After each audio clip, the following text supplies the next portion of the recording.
The spice trade is the oldest story in the world that nobody has told correctly.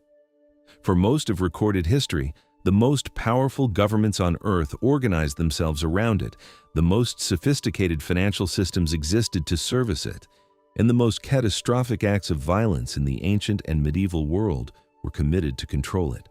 Not oil, not gold, not land, spices. And the question that nobody quite answers, the question that makes the whole thing strange and worth understanding, is why. Why did something that sits in a jar in your kitchen cupboard reshape the map of the world, destroy entire civilizations, and produce the specific institutions that still govern how global trade works today? The standard answer is that medieval Europeans wanted to make their food taste better and were willing to sail to the ends of the earth to do it cheaply. That answer is not wrong. It is just so incomplete. Pepper and nutmeg and cloves were not luxuries in the ancient world. They were power. They moved through networks that were already thousands of years old when Rome was young, and those networks did not carry flavor. They carried medicine, ritual, preservation, status, and the kind of wealth that built cities and toppled dynasties. When the Portuguese arrived in the Indian Ocean in 1498, they were not opening a new chapter in trade. They were attempting a hostile takeover of the most sophisticated commercial system the world had ever produced. What happened next is the real story, and it begins long before any European ship ever left port. Long before Rome was an empire, long before Athens was a city, there were men moving through desert heat with bundles of cinnamon strapped to their camels, and they knew exactly what they were carrying. Cinnamon and cassia had been reaching the markets of the ancient Middle East for at least 4,000 years before the birth of Christ. The people who sold them never revealed where they came from. That secret was, itself, a form of power, and the spice trade has always been about power, wearing the disguise of commerce. The oldest actor in this story is Egypt. As early as 2500 BCE, Egyptian pharaohs were sending ships down the Red Sea to a place they called the Land of Punt, a territory of frankincense trees and aromatic resins somewhere along the East African coast, probably near present-day Somalia or Eritrea. Those expeditions came back loaded with myrrh, incense, and exotic woods. Egypt did not send those ships for culinary curiosity. It sent them because the products they returned with were the materials of divine ritual, of royal power, of the ceremonies that held the state together. Spices entered the ancient world as sacred goods before they were ever trade goods. The men who dominated the overland routes from the very beginning were Arab traders from the south of the Arabian Peninsula, the region the ancient Greeks called Arabia Felix, the Fortunate Arabia. They sat at the junction between the production zones of Africa and the consumption centers of the Mediterranean, and they used that geography with ruthless intelligence. They told their customers that cinnamon grew in shallow lakes guarded by enormous winged birds, and that the only way to harvest it was to leave out chunks of meat for the creatures to carry to their nests, which then collapsed under the weight. The stories were absurd.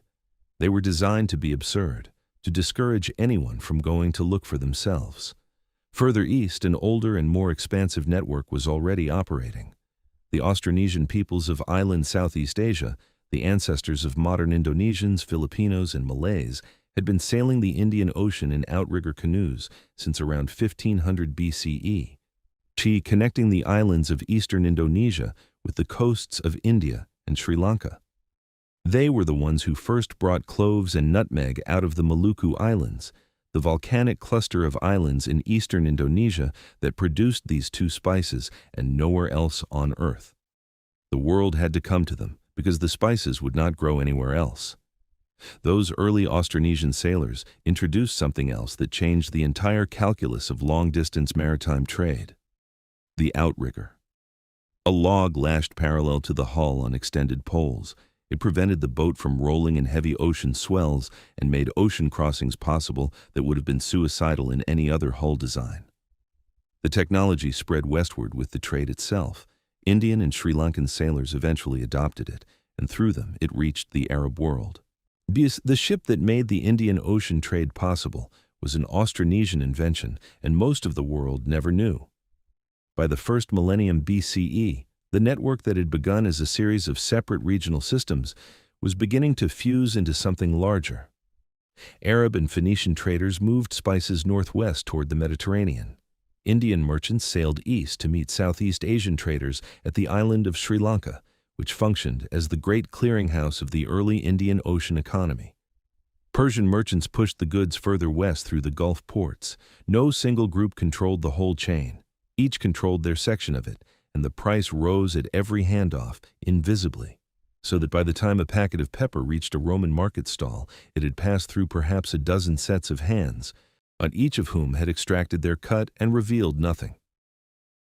The first civilization to feel the full weight of what this network could extract was Rome. The Roman appetite for Eastern spices was not a minor cultural preference, it was a structural drain on the imperial economy. Pepper arrived in Rome priced by weight like silver. Cinnamon, by Pliny the Elder's reckoning, cost the equivalent of 10 months of a soldier's salary per Roman pound. The Roman writer calculated that India, Arabia, and China were draining the empire of 50 million sesterces every single year, the equivalent of more than 100 million modern dollars, simply to sustain the Roman demand for spice. The Romans paid it because they had to. There was no alternative supply. The network held the price, and Rome, for all its military power, could not break it. Rome did try.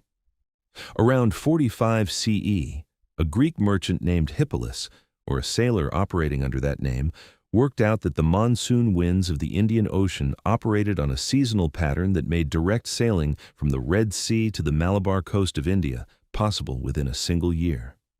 Before that discovery, Roman ships had crept along the coastline, dependent on Arab intermediaries at every port. After it, Roman vessels could sail directly to the pepper markets of Kerala and return before the winds reversed.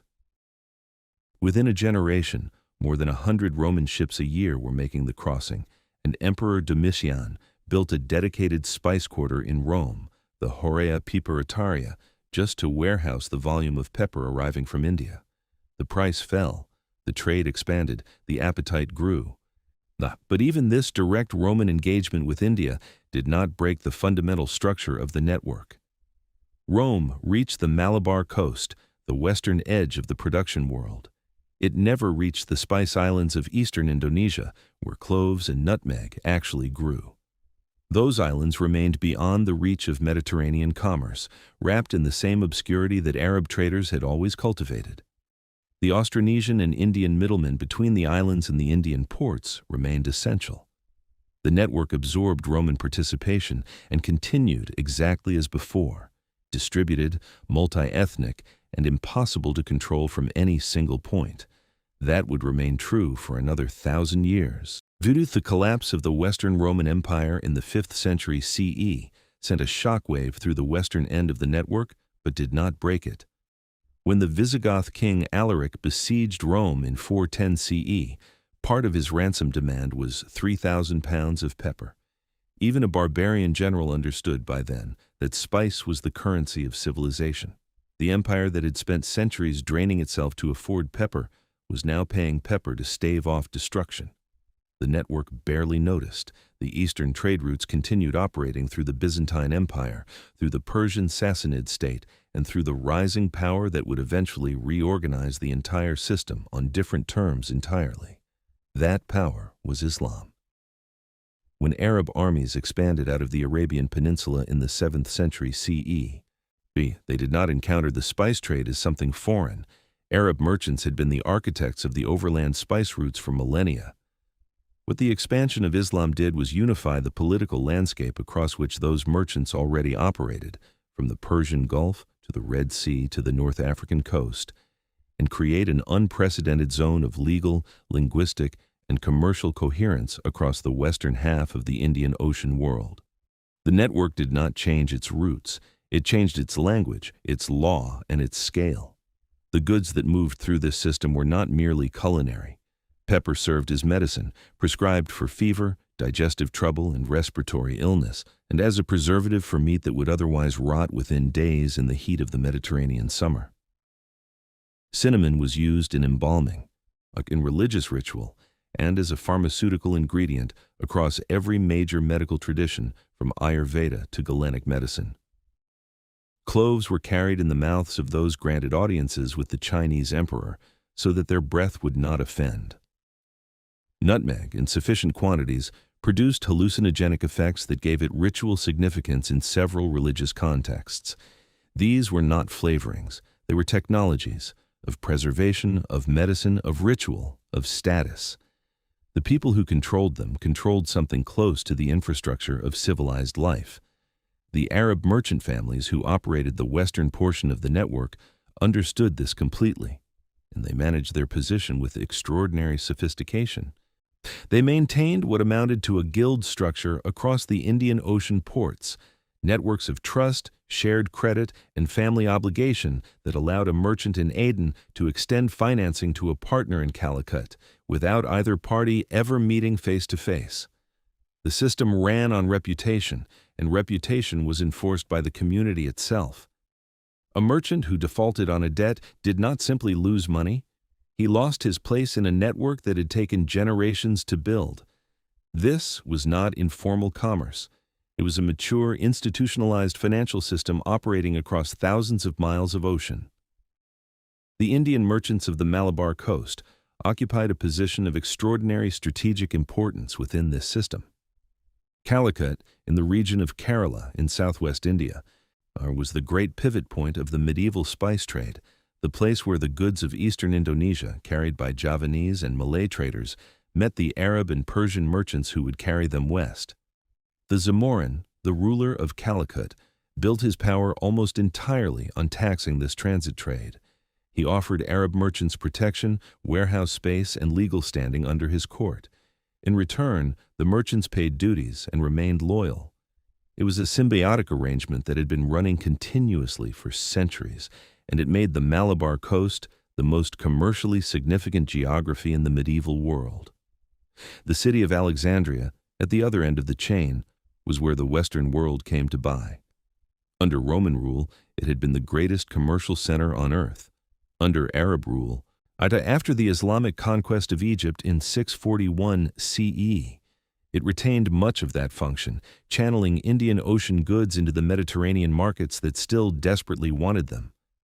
The rise of the Fatimid Caliphate in the 10th century accelerated this traffic further. The Fatimids actively cultivated trade with India, reduced port duties to attract merchant ships, and turned the Red Sea route into the primary artery of global commerce. The network that had begun with Egyptian pharaohs sending ships to the Land of Punt had, by the 11th century, become the circulatory system of the known world. At the eastern end of this same system, the empire of Srivijaya had risen to dominate the Straits of Malacca, the narrow waterway between the Malay Peninsula and the island of Sumatra, through which virtually all maritime traffic between the Indian Ocean and the South China Sea was forced to pass.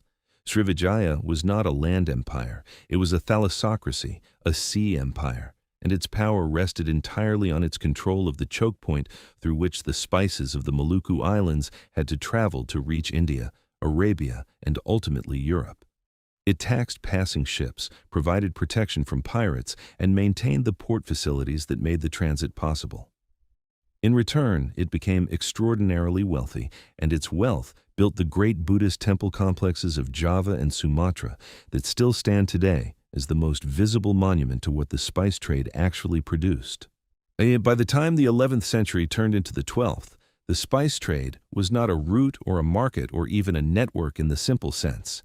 It was a world, a self-sustaining, multi-civilizational system of exchange that linked Indonesian islanders to Chinese emperors, Arab sailors to East African merchants, Indian financiers to Egyptian port officials, and all of them to the markets of Europe, which sat at the far western end of the chain and paid the highest price for goods they could not produce and barely understood. No single authority governed this system, no single culture created it. It had grown over millennia through the accumulated decisions of millions of individual merchants, sailors, and rulers, each responding to incentives and constraints that the system itself had produced. It was, in the most literal sense, a world economy, and it was thriving. That was precisely what made it a target. The men who would eventually attempt to seize it were not yet born. Their countries were not yet the countries they would become. The technology that would make their attempt possible, the Atlantic sailing ship, the compass, the cannon, was still centuries away. But the logic of the attempt was already implicit in the structure of the system itself. A network that connected the most valuable goods on Earth, that touched every major civilization, and that no single power controlled was, to any sufficiently ambitious state, an irresistible problem. Someone, eventually, would decide that it should not be a network at all, it should be a monopoly, and that decision, when it came, would cost more lives than most wars. When Arab armies swept out of the Arabian Peninsula in the 7th century CE, they did not encounter the Indian Ocean trade network as strangers. The merchants of Yemen and Oman had been working these waters for centuries. They knew the monsoon calendar. They knew the ports of the Malabar coast, the markets of the Persian Gulf, the warehouses of Alexandria. What the expansion of Islam across the Middle East, North Africa, and Persia did was not create a new commercial world. It unified the political landscape through which an existing commercial world already operated. The Tao routes did not change. The goods did not change. The language of contracts, prayer, and navigation became Arabic, and the system ran better than it ever had. The monsoon was the engine of everything. Twice a year, nay, the winds over the Indian Ocean reversed direction with such regularity that a sailor who understood the pattern could plan a round-trip voyage between Arabia and India and be back home within 12 months. From October through February, the northeast monsoon drove ships from the Arabian Peninsula and the Persian Gulf southward toward the Malabar coast and beyond. From April through September, the southwest monsoon reversed and carried those same ships home. Arab merchant navigators compiled detailed records of these wind patterns, recording the ideal departure date from each port, the expected arrival time at the next, and the precise week when the wind would shift. The monsoon was not merely a weather phenomenon. It was a calendar, a logistics system, and a competitive advantage for those who had mastered it. The dhow that carried Arab traders across these waters was a vessel of extraordinary functional elegance. Built from teak, imported from the forests of the Malabar coast, the very region where much of the pepper grew, and stitched together with coir rope rather than iron nails, a dhow flexed rather than cracked under the stress of ocean swells. Its triangular lateen sail, angled across the mast rather than hung square, allowed it to sail at angles to the wind that square-rigged vessels could not manage, letting it tack into headwinds and catch breezes that larger, stiffer ships missed entirely. The Arab merchants who commissioned these vessels at the Omani port of Sur or the Kerala workshops of Baipur were not simply ordering transport. They were investing in competitive infrastructure. The network that these ships served was not a simple chain of ports. It was a layered system of regional circuits, each operating according to its own monsoon logic, connected at a series of entrepôts where goods were transferred between vessels, currencies were exchanged, and credit was extended. Arab and Persian merchants generally ranged between the Arabian Peninsula and the western coast of India.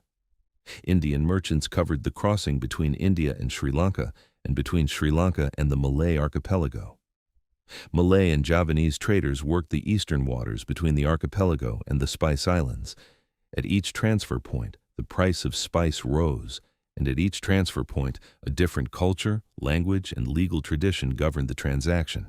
The system had no center. It worked because every participant trusted the segment they operated and depended on no single authority to govern the whole. The financing of this trade was as sophisticated as the sailing of it. Long-distance commerce across thousands of miles of ocean required capital that no individual merchant could easily accumulate alone, and it required a way of sharing risk across multiple investors. Arab merchants had developed a legal instrument called the Qirad, essentially a partnership contract in which an investor provided capital for a voyage, and a merchant provided the labor and expertise of actually conducting it. Profits were split according to a pre-agreed ratio. Losses fell on the investor unless the merchant had been negligent. The Qirad was the precursor to the European Commenda contract. which was the precursor to the joint stock company, which was the structure that would eventually be used to dismantle the system that had produced it. The financial architecture of the spice trade was circular in a way that nobody at the time could have predicted. The great pivot point of the medieval spice network's western arc was the port of Aden at the mouth of the Red Sea.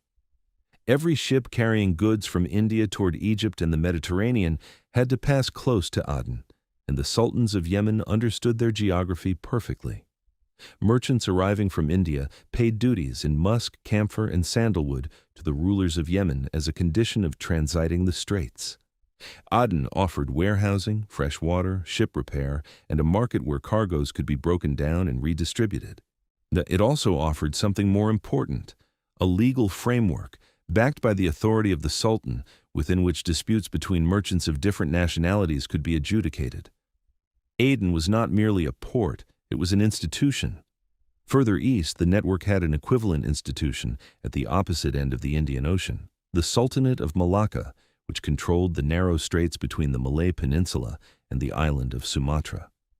Every ship moving between the Indian Ocean and the South China Sea, every vessel carrying the cloves and nutmeg of the Maluku Islands toward the markets of India, Arabia, and Europe, had to navigate these straits. Malacca levied tolls, maintained order, and offered the infrastructure that made the transit safe and reliable. By the 15th century, Madrid had become one of the largest and most cosmopolitan cities in the world, with a population drawn from across maritime Asia and a linguistic complexity that required professional interpreters to function. Arabic, Gujarati, Tamil, Javanese, Malay, and Chinese were spoken simultaneously in its markets.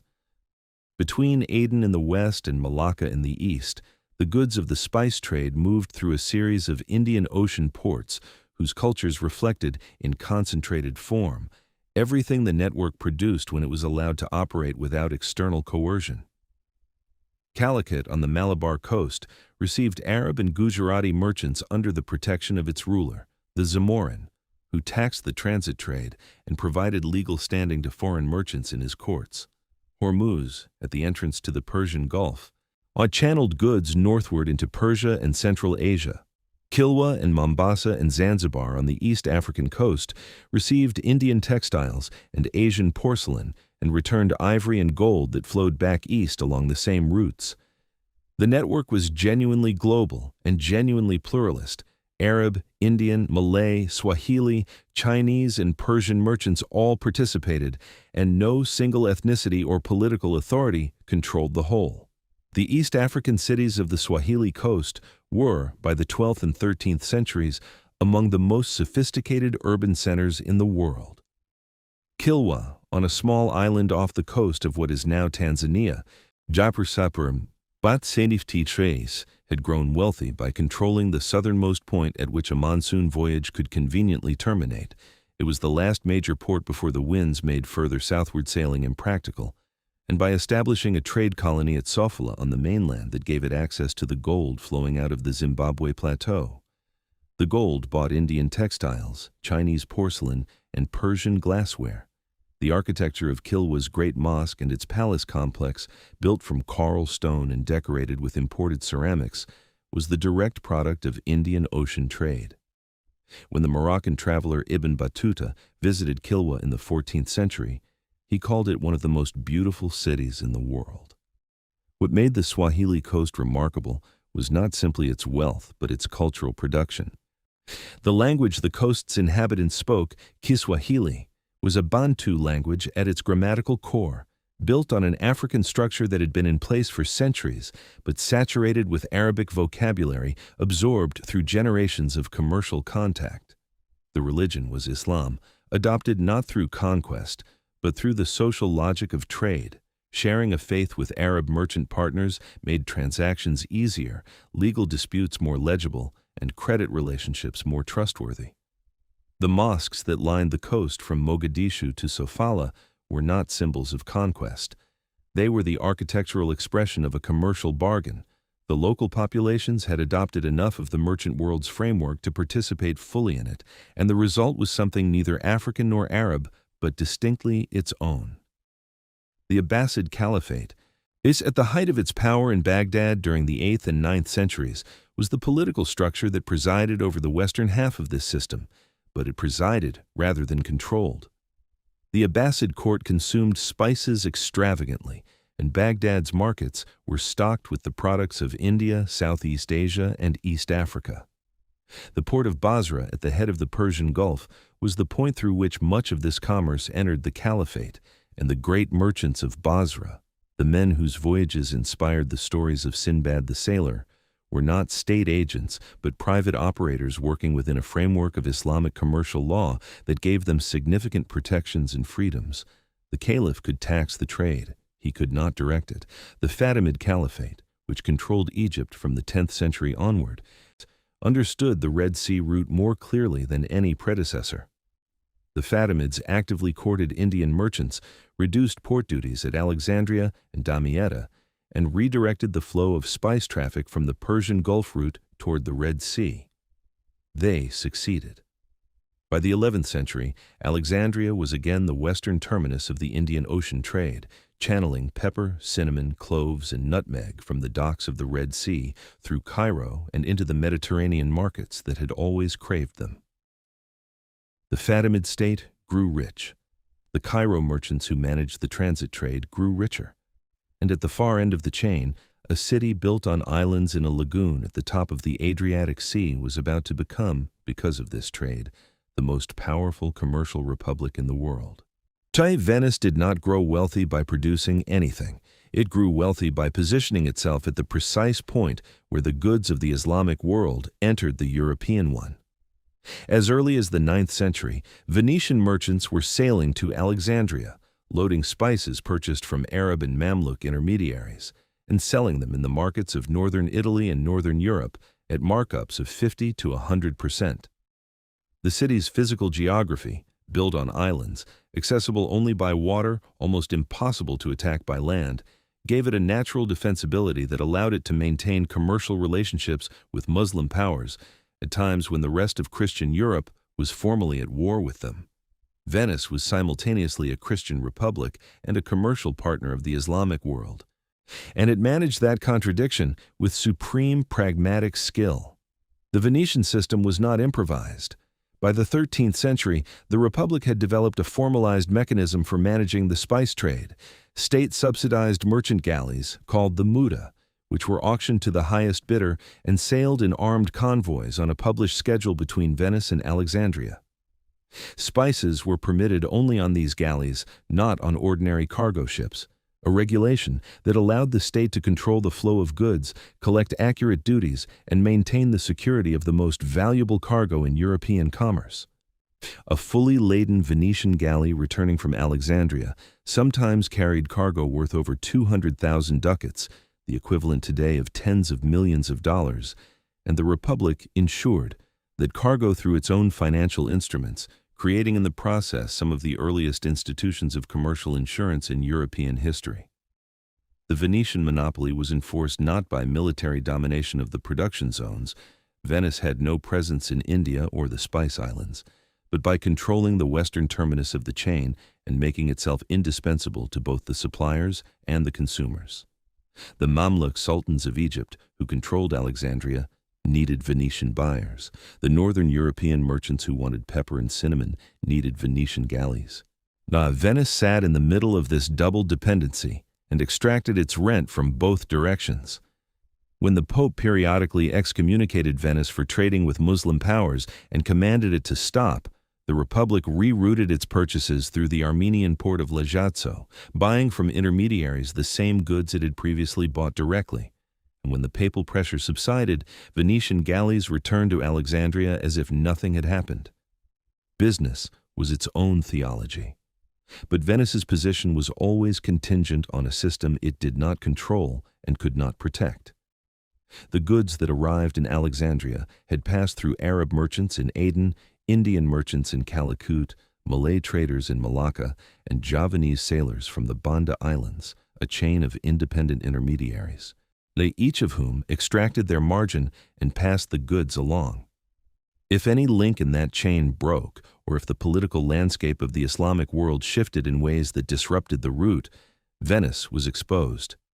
That exposure became critical in 1453, when Ottoman armies captured Constantinople and the overland route through Anatolia to the Levantine, spice markets, was suddenly subject to Ottoman tolls and Ottoman politics.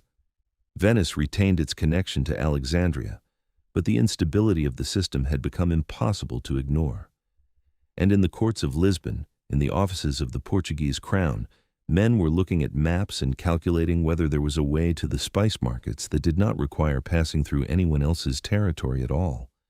The Islamic commercial world that had built, sustained, and enriched the spice network for 8 centuries did not see what was coming. Why would it? The system had survived the fall of Rome, the rise of the Abbasids, the Crusades, the Mongol invasion, and the Ottoman consolidation. It had survived every political upheaval the medieval world could produce because it did not depend on any single political structure. It was distributed, resilient, and self-correcting. The men who traded in Calicut and Aden and Malacca in the 1490s had every reason to believe that the arrival of a few Portuguese ships in the Indian Ocean would be as consequential as the arrival of any other distant traders, which is to say, not particularly consequential at all. They were wrong in a way that had no precedent in the history of the network. The men on those ships had not come to trade, they had come to take. There is a cluster of volcanic islands in the eastern Indonesian archipelago, roughly 2,000 kilometers east of Java, that sit so remotely in the Banda Sea that for most of recorded history, the vast majority of the world did not know they existed. They are small. The entire Banda Islands group covers barely 170 square kilometers of land, scattered across a deep-water sea that isolates them from every major trading route. The volcanoes that built them are still active. The soil they left behind is exceptionally fertile, and somewhere in the combination of that soil, that isolation, that equatorial heat, and that precise ratio of rainfall and humidity, 2 trees found the conditions they required to grow, and grew nowhere else on earth. Those trees were the nutmeg tree and the clove tree. And the fact that they existed only here made these islands the single most economically contested geography in the history of the world. Cloves did not actually grow in the Banda Islands. Their native ground was further north, on 5 small volcanic islands in the North Moluccas, Ternate, Tidore, Moti, Makian, and Bacan. These islands are similarly remote, similarly volcanic, similarly tiny. The clove tree produces small, dark, nail-shaped flower buds. The word clove derives from the French word for nail, clou, which are harvested before they open and dried until they darken. The aroma is penetrating and complex, warm, slightly sweet, with an underlying sharpness that made it indispensable in medieval European kitchens, in Chinese imperial courts, and in the medical systems of the Arab world. Before the birth of Christ, Jia officials granted audiences with the Chinese emperor were required to hold cloves in their mouths so that their breath would not offend him. The demand was ancient, and the supply was a geographic accident. Nutmeg was stranger still, both as a plant and as a commodity. The nutmeg tree produces a fleshy fruit resembling a peach, which splits when ripe to reveal a dark brown seed. The nutmeg, wrapped in a brilliant scarlet lacework called mace, which is itself a separate spice of considerable value.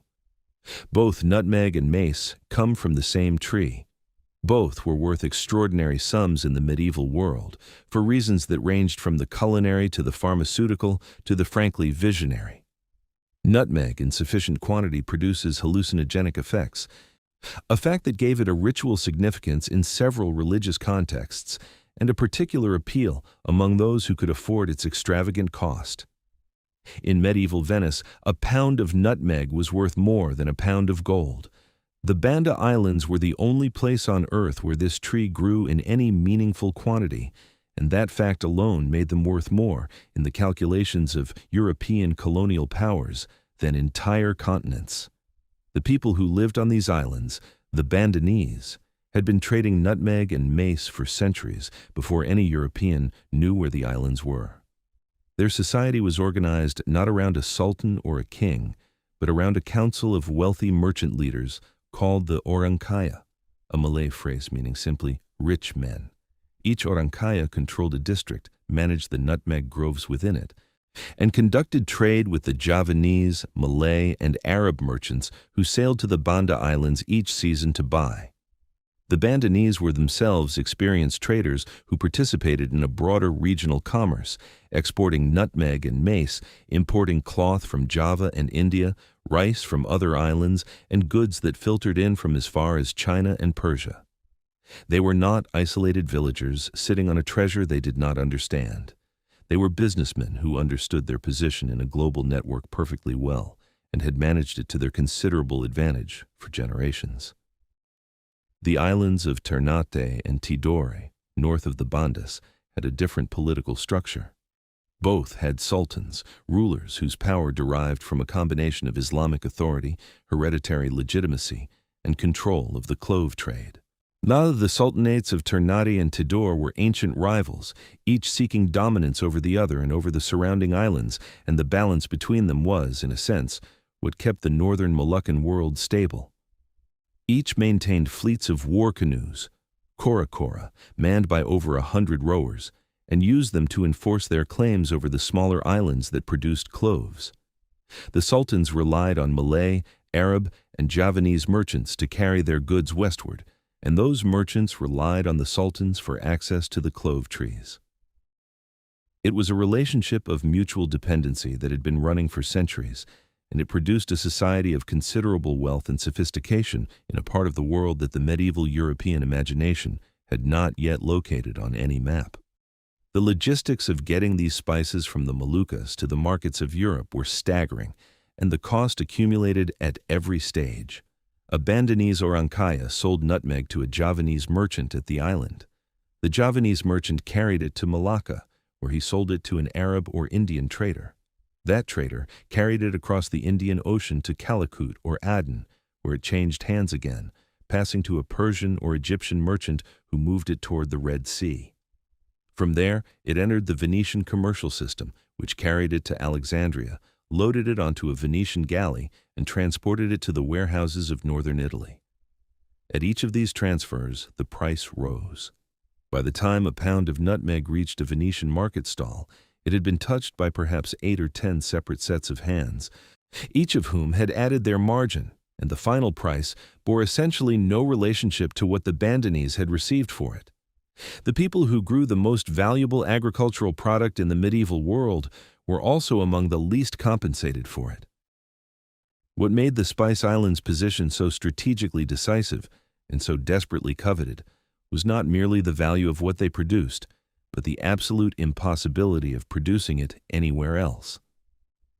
Unlike pepper, which grew across a broad swathe of the Malabar coast and could be sourced from multiple producers, cloves and nutmeg were locked to their specific volcanic islands by a combination of soil chemistry, rainfall patterns, and altitude that no one in the 16th century understood well enough to replicate elsewhere.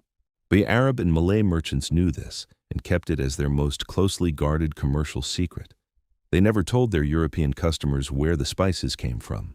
They invented stories of trees growing on mountains accessible only to birds, of forests guarded by poisonous serpents to discourage the curious.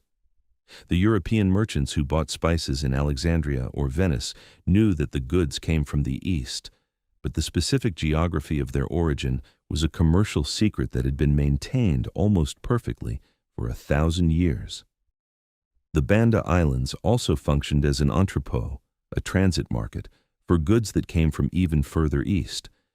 Bird of paradise feathers from the forests of New Guinea arrived in Banda carried by Papuan traders, and from Banda they entered the long chain that would eventually carry them to the courts of Asian emperors and European nobles who had never seen the living bird, and believed, because the skins were prepared without feet, that the creatures never landed, that they lived their entire lives in flight, touching earth only at death.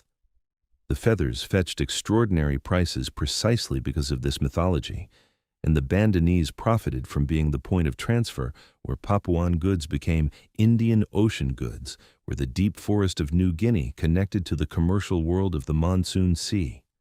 The islands were not just spice producers, they were the eastern terminus of the entire Indian Ocean network. The physical experience of the Spice Islands was overwhelming in ways that contemporaries struggled to describe. But early European sailors, approaching the Banda Islands after weeks at sea, could smell the nutmeg on the wind before the islands came into view, a rich, warm, complex scent carried across the water that mixed with the salt air and volcanic sulfur into something that one early mariner described as the smell of paradise. The islands themselves rose sharply from deep water, their peaks often wreathed in cloud, their slopes densely planted with the low-spreading nutmeg trees whose orange fruit hung in abundance. The volcano of Gunung Api, still active, dominated the view of Banda Neira's harbor with its perfect cone. It was an extraordinary landscape, and the people who first saw it understood immediately why the world had been willing to pay so much for what it produced. The difficulty was not imagining why the spices were valuable. The difficulty for the men who came to take control was imagining how you could ever hold a place like this. The Ternate sultans had, by the 15th century, built a significant regional empire on the foundation of clove wealth.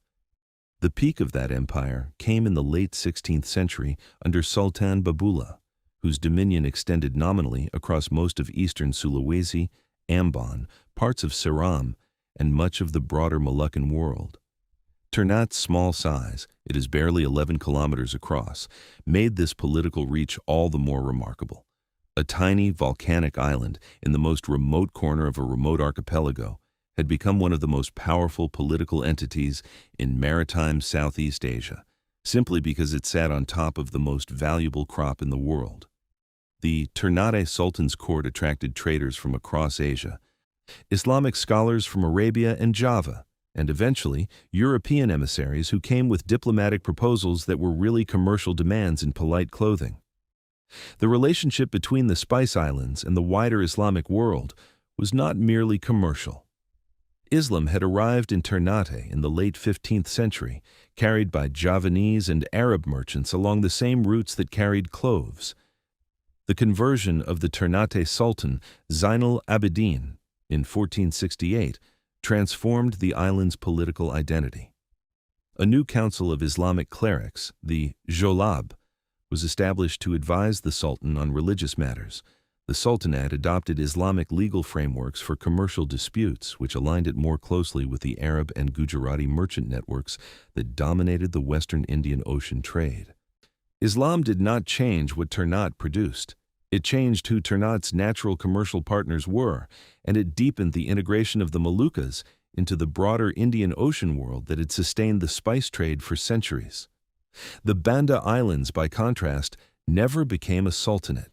The Orankaya system persisted, a decentralized oligarchy of merchant leaders who collaborated when necessary, but maintained no central authority, no hereditary ruler, no permanent political structure that an outside power could engage with through a single treaty or intimidate through a single threat. This governance structure, which had served the Bandanese well in managing their internal trade affairs, turned out to have a catastrophic vulnerability that nobody could have anticipated. A centralized power, a sultanate, a kingdom, or a colonial company can be negotiated with, bribed, threatened, or overthrown, and the territory it controls changes hands in a transaction that has a clear before and after. The Bandanese Orankaya had no such single point of failure, but what they lacked was a unified military command, and that absence, when it mattered most, would prove fatal. The price at which nutmeg left the Banda Islands was controlled by the Orankaya through a collective agreement on minimum prices and trading conditions.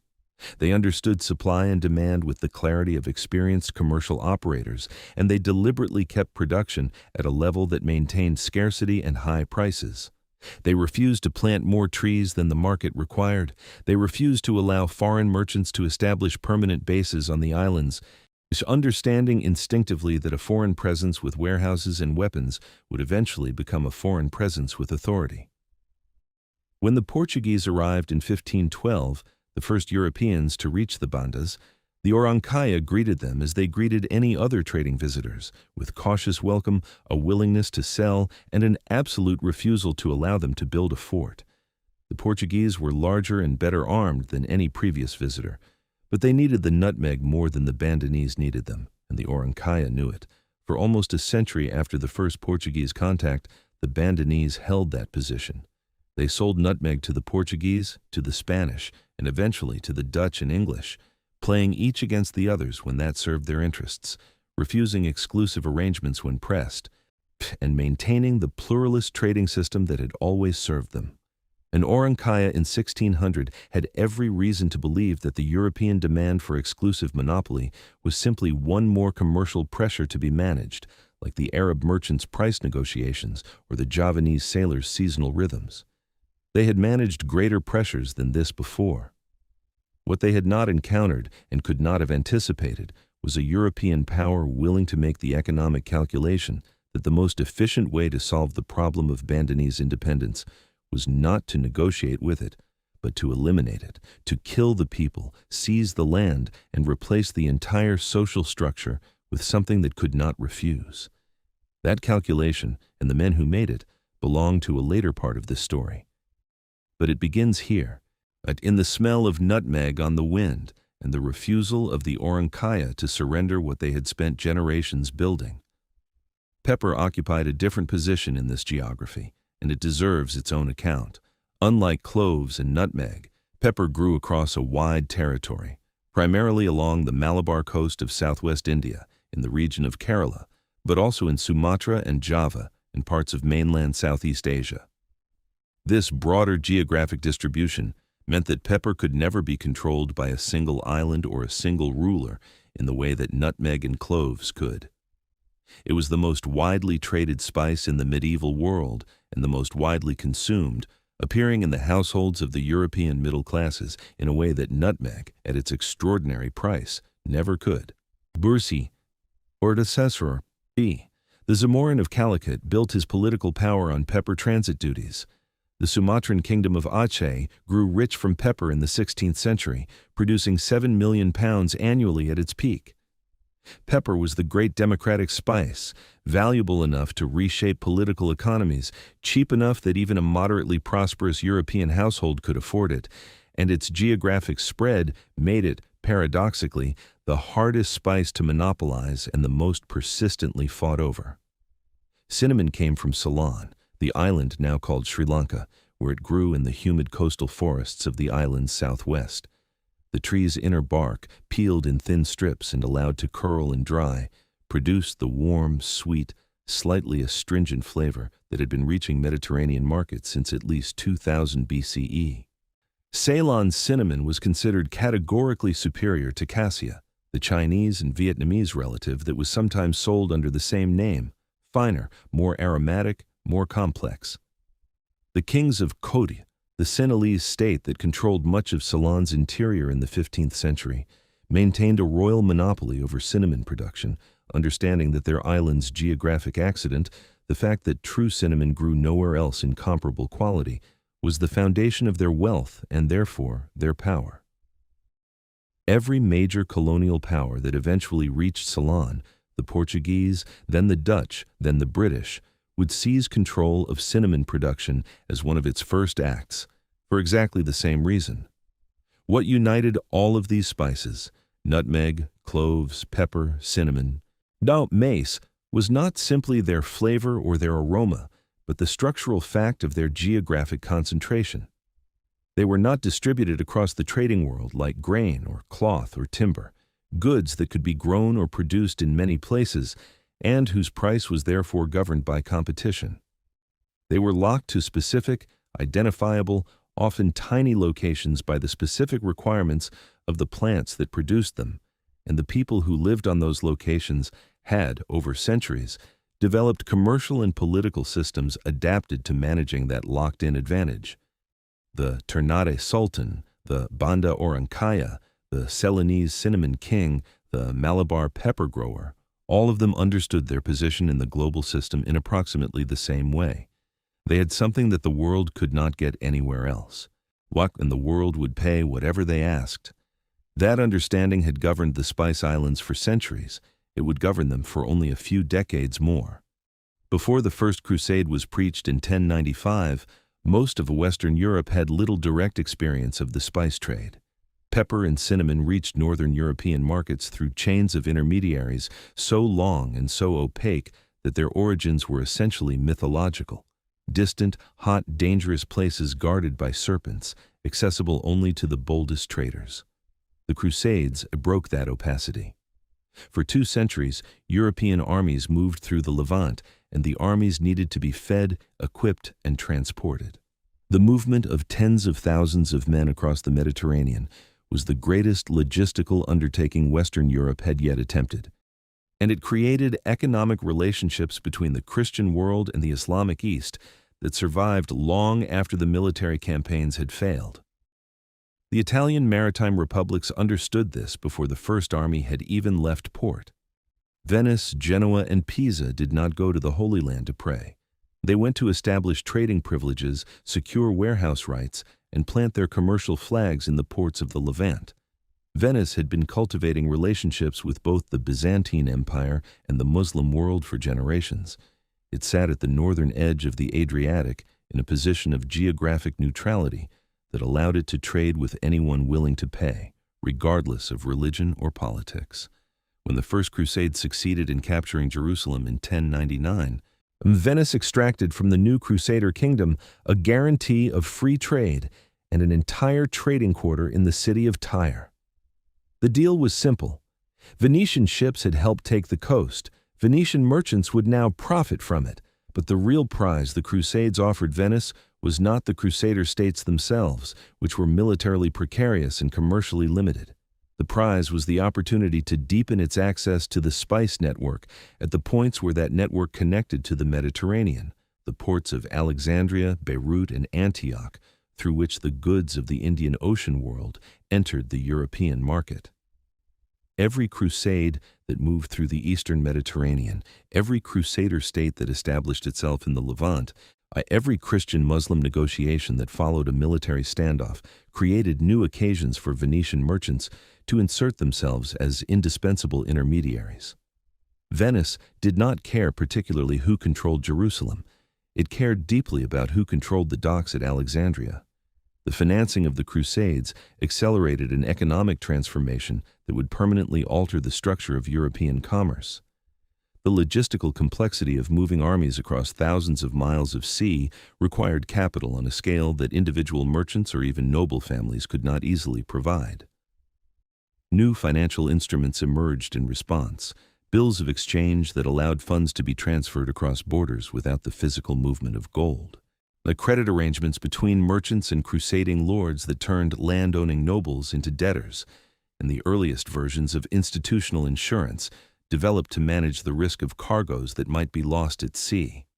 The Knights Templar, organized as a military order, began operating a system of deposit banking that allowed crusaders to lodge funds in Europe and withdraw them in the Holy Land, an innovation whose descendants govern global finance today. The Crusades also did something more immediate and visceral. They introduced the broader European public to the spices of the East on a mass scale for the first time. A minor lord from Burgundy who had never tasted pepper before 1095 encountered it in the markets of Antioch, in the cuisine of the Levantine coast, in the medicines administered by Arab physicians, in cities that managed illness with pharmacological sophistication that dwarfed anything available in Western Europe. He went home with a taste for these things that the European market did not yet reliably supply.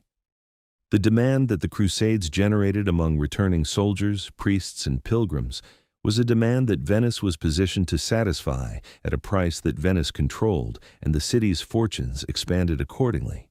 The apex of Venetian commercial aggression in the crusading era came not in the Holy Land but in the city of Constantinople, the ancient capital of the Byzantine Empire and the greatest commercial metropolis in the Christian world. Venice had been a commercial partner of Byzantium for centuries, extracting extraordinary trading privileges from successive emperors in exchange for naval support. The Byzantine Golden Bull of 1082 had given Venetian merchants duty-free trading rights in 23 of the empire's most important ports, an advantage that infuriated local Byzantine merchants who paid full duties and could not compete. But by the late 12th century, the relationship had soured. Constantinople represented the single most serious challenge to Venetian dominance of Eastern Mediterranean trade. A city with a population of 300,000, a sophisticated commercial culture, and the same access to the spice routes that Venice was building its empire on. In 1202, the Fourth Crusade assembled in Venice to be transported to Egypt. The Crusaders could not pay the agreed transportation cost of 85,000 silver marks, roughly twice the annual income of the French crown. Doge Enrico Dandolo, ancient and reportedly blind but commercially brilliant, proposed a solution. The Crusaders would help Venice recover the Adriatic port of Zara, which had defected to Hungary, and in return, Venice would defer their debt. The Crusaders agreed, sacked Zara, a Christian city, and then found themselves drawn, through a combination of political accident and Venetian steering, toward Constantinople itself. In April 1204, the greatest Christian city in the world was sacked by a Christian army. Citizens were killed, churches were desecrated, and the accumulated wealth of 9 centuries of Byzantine civilization was divided between Venice and its allies. The 4 bronze horses that had stood in the hippodrome of Constantinople were carried back to Venice and placed on the facade of St. Mark's Basilica, where they remained for centuries as the most visible monument to what the spice trade, at its most ruthless, had made possible. The sack of Constantinople in 1204 launched Venice's true golden age. The city now controlled key ports across the Aegean, the Black Sea, and the Eastern Mediterranean. Its galleys moved from Alexandria to the Crimea to Cyprus and back without encountering a significant commercial rival. The spice goods of the Indian Ocean world flowed through Venetian-controlled or Venetian-accessible ports and arrived in the warehouses of northern Italy at prices the Republic set. The wealth that followed built the palaces, commissioned the paintings, and funded the intellectual life that would produce the Renaissance. The marble facades of Venice's churches, the frescoes of its guild halls, the libraries of its merchants, all of it was purchased ultimately with pepper and cinnamon and nutmeg, carried in Arab dhows from the Malabar coast to the Red Sea, transferred to Egyptian merchants in Alexandria, purchased by Venetian galley captains who had sailed from the lagoon city with holds full of timber and silver, and sold at 50 to 100% markup in the markets of Europe. The Mamluk sultans of Egypt, who controlled Alexandria from 1250 onward, understood perfectly what they held. Alexandria was the western terminus of the Red Sea spice route, the point where the goods of the Indian Ocean world left the control of Muslim merchants and entered the hands of Christian ones. The Mamluks levied a 33% export tariff on spices leaving through Alexandria, a duty that the Venetians absorbed, passed on to their European customers, and considered simply part of the cost of doing business. In return, the Mamluks received Venetian metal goods, timber, and, less publicly acknowledged, weapons and slaves, the latter destined for service in the Mamluk military. The Pope periodically condemned this commerce and excommunicated Venice for conducting it, but the condemnations changed nothing. Venice would briefly reroute its purchases through Armenian intermediaries, wait for the papal pressure to subside, and return to Alexandria as if no theological objection had ever been raised. The religious and commercial logics of the Crusades were never fully reconciled, and Venice embodied that contradiction more nakedly than any other power. It was simultaneously a Christian republic, a patron of crusading armies, and a commercial partner of the Muslim rulers who were those armies' primary target. When Crusader forces besieged the Mamluk port of Damietta in Egypt, Venetian merchants were in Alexandria buying spices from the Sultan they were nominally helping to defeat. When the papacy declared trading embargoes with Muslim Egypt, Venetian merchants found technical workarounds that preserved the substance of the commerce while satisfying the letter of the prohibition. The spice trade was, in this sense, more powerful than religion, or more precisely, it shaped what religion was willing to demand in practice as opposed to principle. The Crusades also changed the geography of European commerce in ways that outlasted the crusading movement itself. The Italian city-state's presence in the Levant established patterns of Eastern Mediterranean trade that became self-reinforcing. The warehouses built in Acre and Tyre, the commercial relationships cultivated with Arab and Egyptian merchants, the financial networks developed to service crusading logistics, all of these became the infrastructure of a permanent commercial engagement that did not require ongoing military campaigns to sustain itself.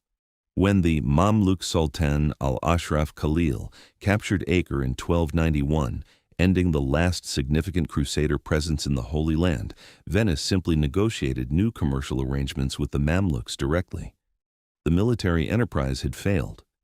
The commercial enterprise barely noticed. The Crusades had one other consequence for the spice trade that their architects had not intended. They brought the entire European world into direct encounter with a commercial system that Europeans had previously experienced only at its western terminus, and they revealed how dependent European civilization had become on goods that arrived from a world it could not control, through routes it did not own, managed by merchants whose religion, language, and political loyalties were not European. This realization produced, over the following 2 centuries, a growing European preoccupation with the question of access, with whether it was possible to reach the spice-producing world directly without the Arab intermediaries who controlled the Indian Ocean routes, yet without the Mamluk tariffs at Alexandria, without the Venetian markups at the far end of the chain. That preoccupation was the intellectual seedbed from which the age of exploration would eventually grow. The final catalyst came in 1453. On May 29th of that year, Ottoman armies under Sultan Mehmed II breached the ancient land walls of Constantinople after a 53-day siege and ended the Byzantine Empire, a political structure that had lasted, in one form or another, for over 1,000 years. The Ottomans now controlled the land routes through Anatolia and the Balkans, along which goods could move overland from the Levant toward Central Europe. The direct effect on the spice trade was more complex than later legends suggested. Alexandria and Beirut, the main western termini of the Red Sea route, remained open, and Venetian galleys continued to load spices in Egypt throughout the late 15th century. But the psychological and political effect was profound. The Ottoman consolidation of the Eastern Mediterranean created a coherent Islamic political bloc that stretched from the Persian Gulf to the Bosphorus and made the entire apparatus of Venetian-Egyptian-Indian commercial relationships feel contingent in a new way, dependent on Ottoman tolerance rather than simply on commercial arrangements. By the 1480s, Portuguese sailors were already probing the West African coast, looking for the point at which the continent could be rounded and a direct sea route open to India. The intellectual framework for this project had been building for decades: the rediscovery of Ptolemy's geography, the astronomical work that was making celestial navigation possible, the incremental lessons accumulated by decades of Atlantic voyaging. But the economic logic was supplied entirely by the spice trade. What the Portuguese wanted was not exploration for its own sake.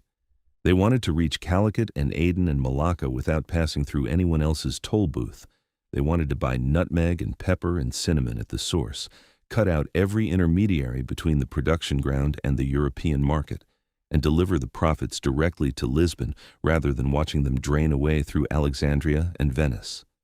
The centuries of crusading, Venetian maneuvering, Mamluk tariff-raising, and Ottoman consolidation had produced, as their final product, a European determination to circumvent the entire system. In 1497, a Portuguese fleet rounded the Cape of Good Hope. The system's days were numbered. The irony that the Crusades produced in the long run was not Christian control of the Holy Land, but Christian control of the Indian Ocean. And even that was not quite the right word for what followed. What followed was the attempt to impose monopoly on a network that had always been pluralist, to force a distributed system into a centralized one, and to make violence the instrument of commerce in a way that the Arab and Indian and Malay merchants who had built the network had never required. The Crusades had been, in part, an attempt to cut the Islamic world out of the spice supply chain. They had failed militarily. Their economic heirs, sailing around Africa with cannons, would try a different approach. They would not cut the Islamic world out of the chain. They would simply sink its ships. That is not a metaphor. When Vasco da Gama's small fleet arrived in Calicut in 1498, He brought with him the accumulated frustration of 2 centuries of European exclusion from the world's most lucrative commercial system, the financial backing of the Portuguese crown, and a strategic intention that the merchants of the Indian Ocean had never encountered from any trading partner before, the intention not to participate in the network, but to seize it. The Bandanese Orankaya, the Zamorin of Calicut, the Arab merchants of Aden, the Swahili traders of Kilwa, none of them understood yet what was approaching. They would understand very soon. On July 8, 1497, a fleet of 4 ships left the port of Lisbon under the command of a Portuguese nobleman named Vasco da Gama. The fleet was small, roughly 170 men in total, and its equipment was modest by the standards of the Indian Ocean world it was about to enter. What it carried that no previous trading fleet had brought into those waters was a strategic intention of a completely new kind. Da Gama had not come to participate in the Indian Ocean trade. He had come to establish conditions under which Portugal could control it. The distinction was everything, and it would take the merchants of the Indian Ocean some years to understand what it meant. The voyage around the Cape of Good Hope and across the Arabian Sea to Calicut had been made possible by decades of systematic Portuguese maritime investment. While Prince Henry's School of Navigation had been assembling cartographic knowledge, refining celestial navigation techniques, and training sailors in Atlantic conditions since the 1420s. Bartolomeo Dias had rounded the Cape in 1488, proving that the Indian Ocean could be reached from the Atlantic. Portuguese agents had been gathering commercial intelligence in the Muslim world for years. Pero de Covilhã had traveled overland to India and Egypt in the late 1480s and sent back detailed reports on the spice trade's western operations. When da Gama's fleet finally made the crossing, it was not an act of exploration in the romantic sense. It was the execution of a strategic plan that had been building for 2 generations. The Indian Ocean world that da Gama's fleet entered in 1498 had no frame of reference for what the Portuguese represented. But at the coast of East Africa, where the fleet made its first extended contacts, was a world of sophisticated cosmopolitan Muslim city-states whose merchant communities had been trading peacefully across the ocean for centuries. The city of Mozambique, which the fleet reached in March 1498, received them cautiously. The local sultan initially mistook the Portuguese for Muslims and extended diplomatic courtesies that da Gama exploited for intelligence, before revealing that his intentions were not commercial partnership, but competitive dominance. When the cities of the East African coast became suspicious, da Gama responded with gunfire. He bombarded Mozambique harbor. He fled from Mombasa under threat, firing his cannons as he left. He found a more accommodating reception at Malindi, whose sultan was willing to supply a pilot in exchange for Portuguese protection against his rival cities, a transaction that revealed from the very first days of contact the Portuguese strategy of exploiting existing local rivalries rather than creating the alliances on equal terms that the Indian Ocean system had always required. The pilot supplied at Malindi guided da Gama's fleet across the Arabian Sea to the Malabar coast of India, arriving at Calicut on May 20th, 1498. Calicut was then the most important spice market in the western Indian Ocean, a city of enormous commercial sophistication where Arab, Persian, Gujarati, and Tamil merchants had been conducting business under the protection of the Zamorin, the Hindu ruler of the city, for generations. The reception da Gama received there was initially warm, as protocol demanded for any arriving merchant fleet. It cooled rapidly when the Zamorin's treasurers inspected the gifts that da Gama had brought as tokens of the Portuguese crown's regard: cheap cloth, coral beads, hats, and trinkets. The merchants of Calicut dealt routinely in gold, silver, fine textiles, and precious stones. The Portuguese offerings were an insult of such magnitude that Arab merchants at the Zamorin's court, who had quickly identified what the arrival of a Christian fleet in their waters meant for their commercial position, used it to argue successfully against extending trading privileges to the newcomers.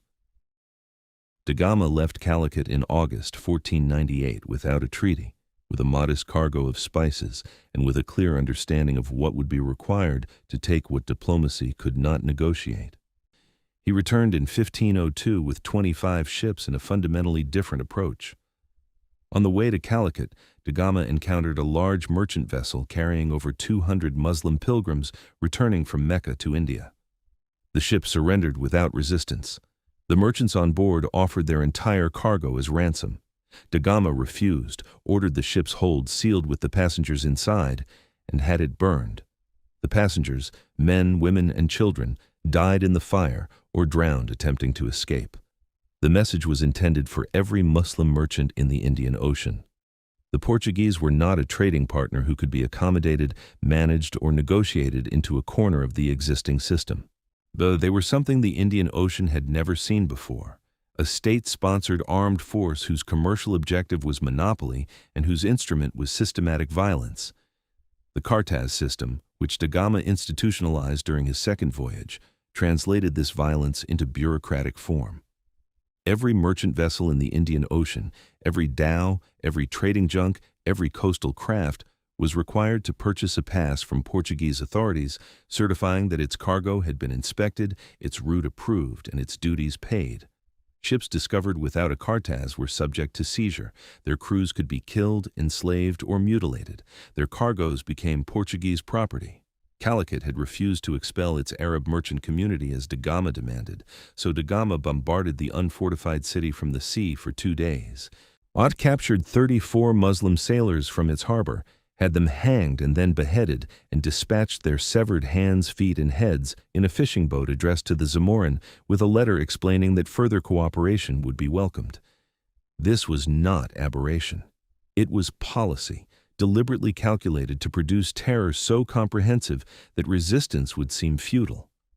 Pedro Álvares Cabral, who had commanded the Second Portuguese Fleet to India in 1500, had established the template.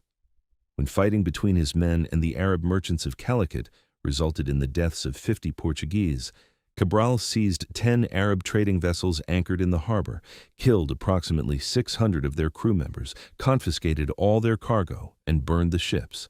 He then bombarded the city itself for a full day from the sea. The Indian Ocean had known piracy before.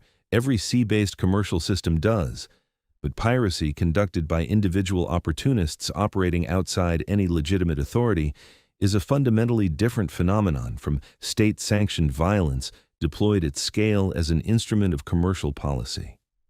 What the Portuguese were doing was closer to what would later be called a protection racket operating across an entire ocean, backed by the military power of a sovereign state.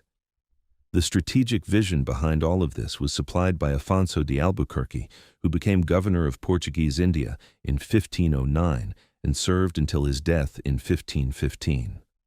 Where da Gama had established the violence, Albuquerque provided its architecture. He understood that Portugal, with a population of barely over 1 million people, he could not govern the Indian Ocean through territorial conquest of the Asian hinterlands. There were not enough Portuguese soldiers for that, and the distances from Lisbon were too vast to maintain reliable supply.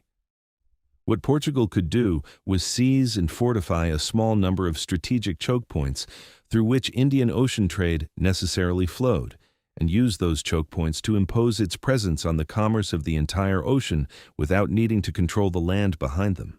The theory was elegant and historically unprecedented: maritime empire as a system of armed toll booths.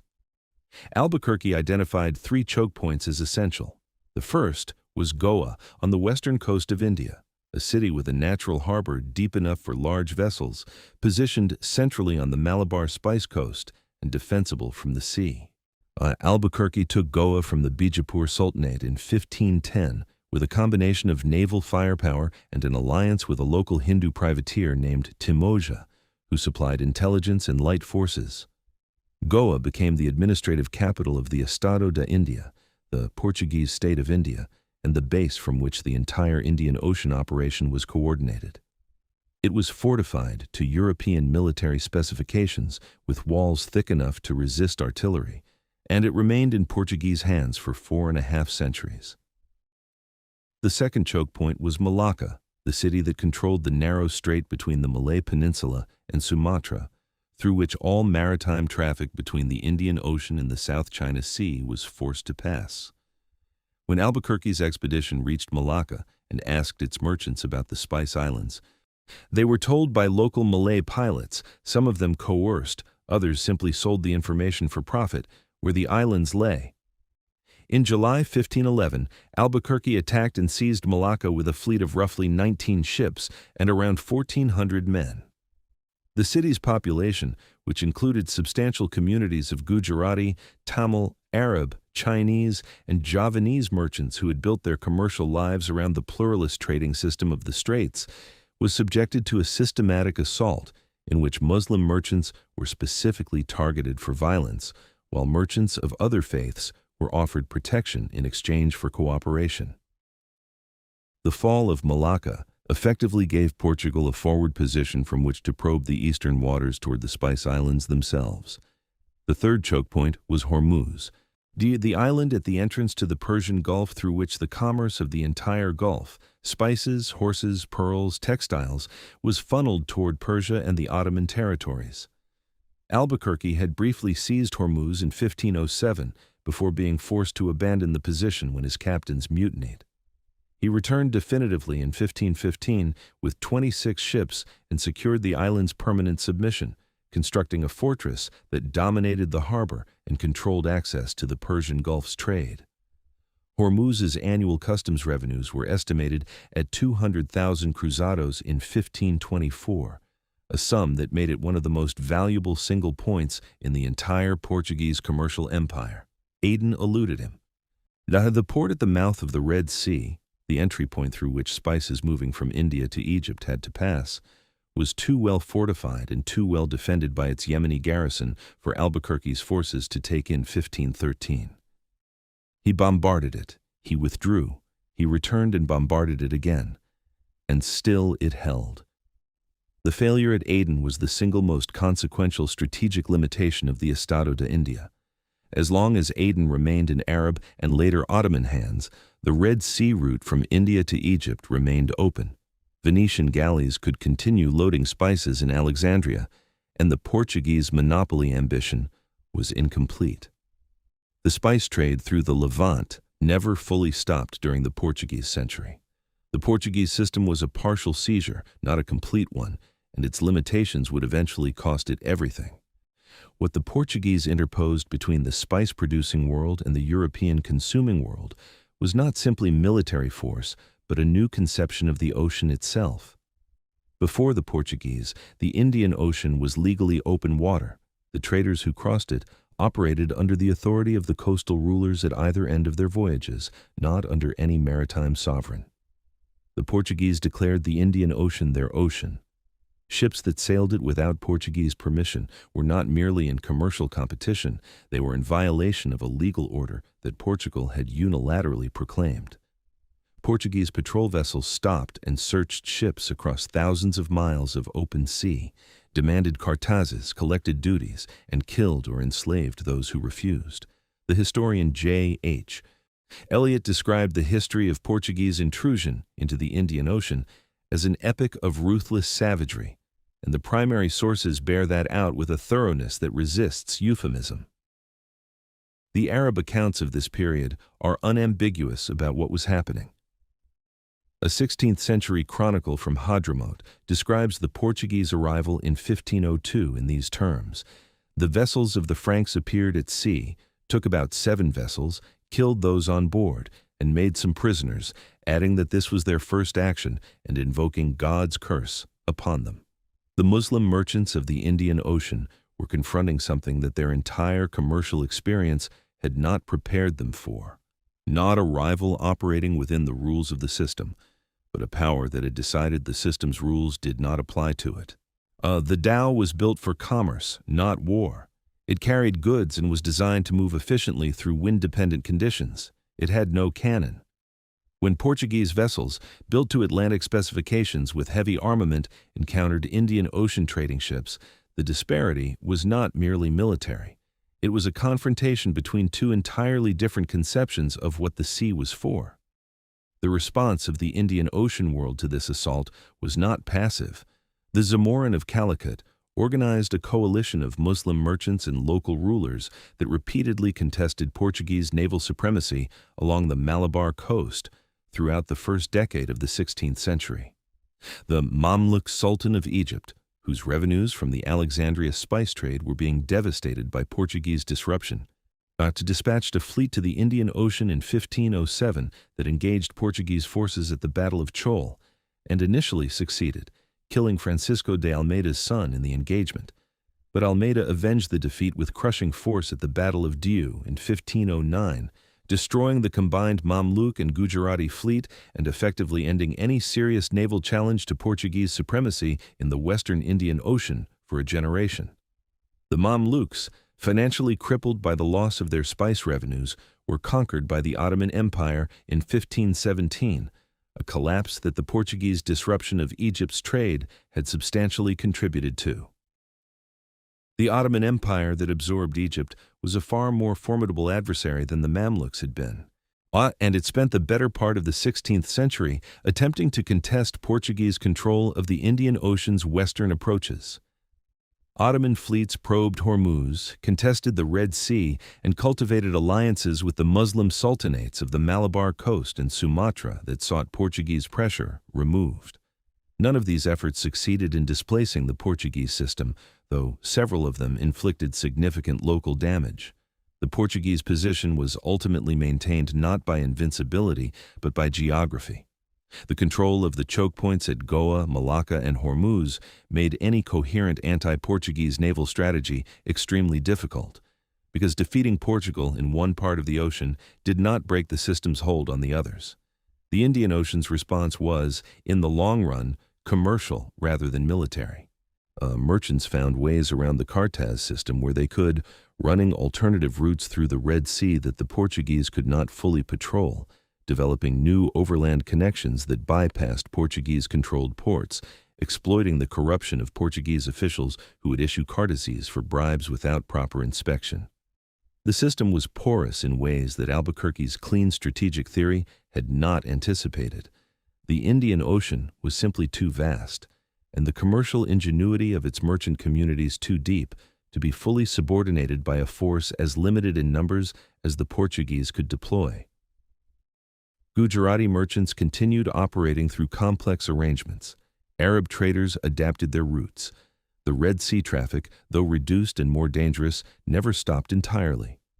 What the Portuguese had achieved was not a monopoly, but a tax, an armed surcharge on a network that continued flowing beneath their patrols. But the damage to the human communities of the Indian Ocean was real and lasting, regardless of the system's strategic incompleteness.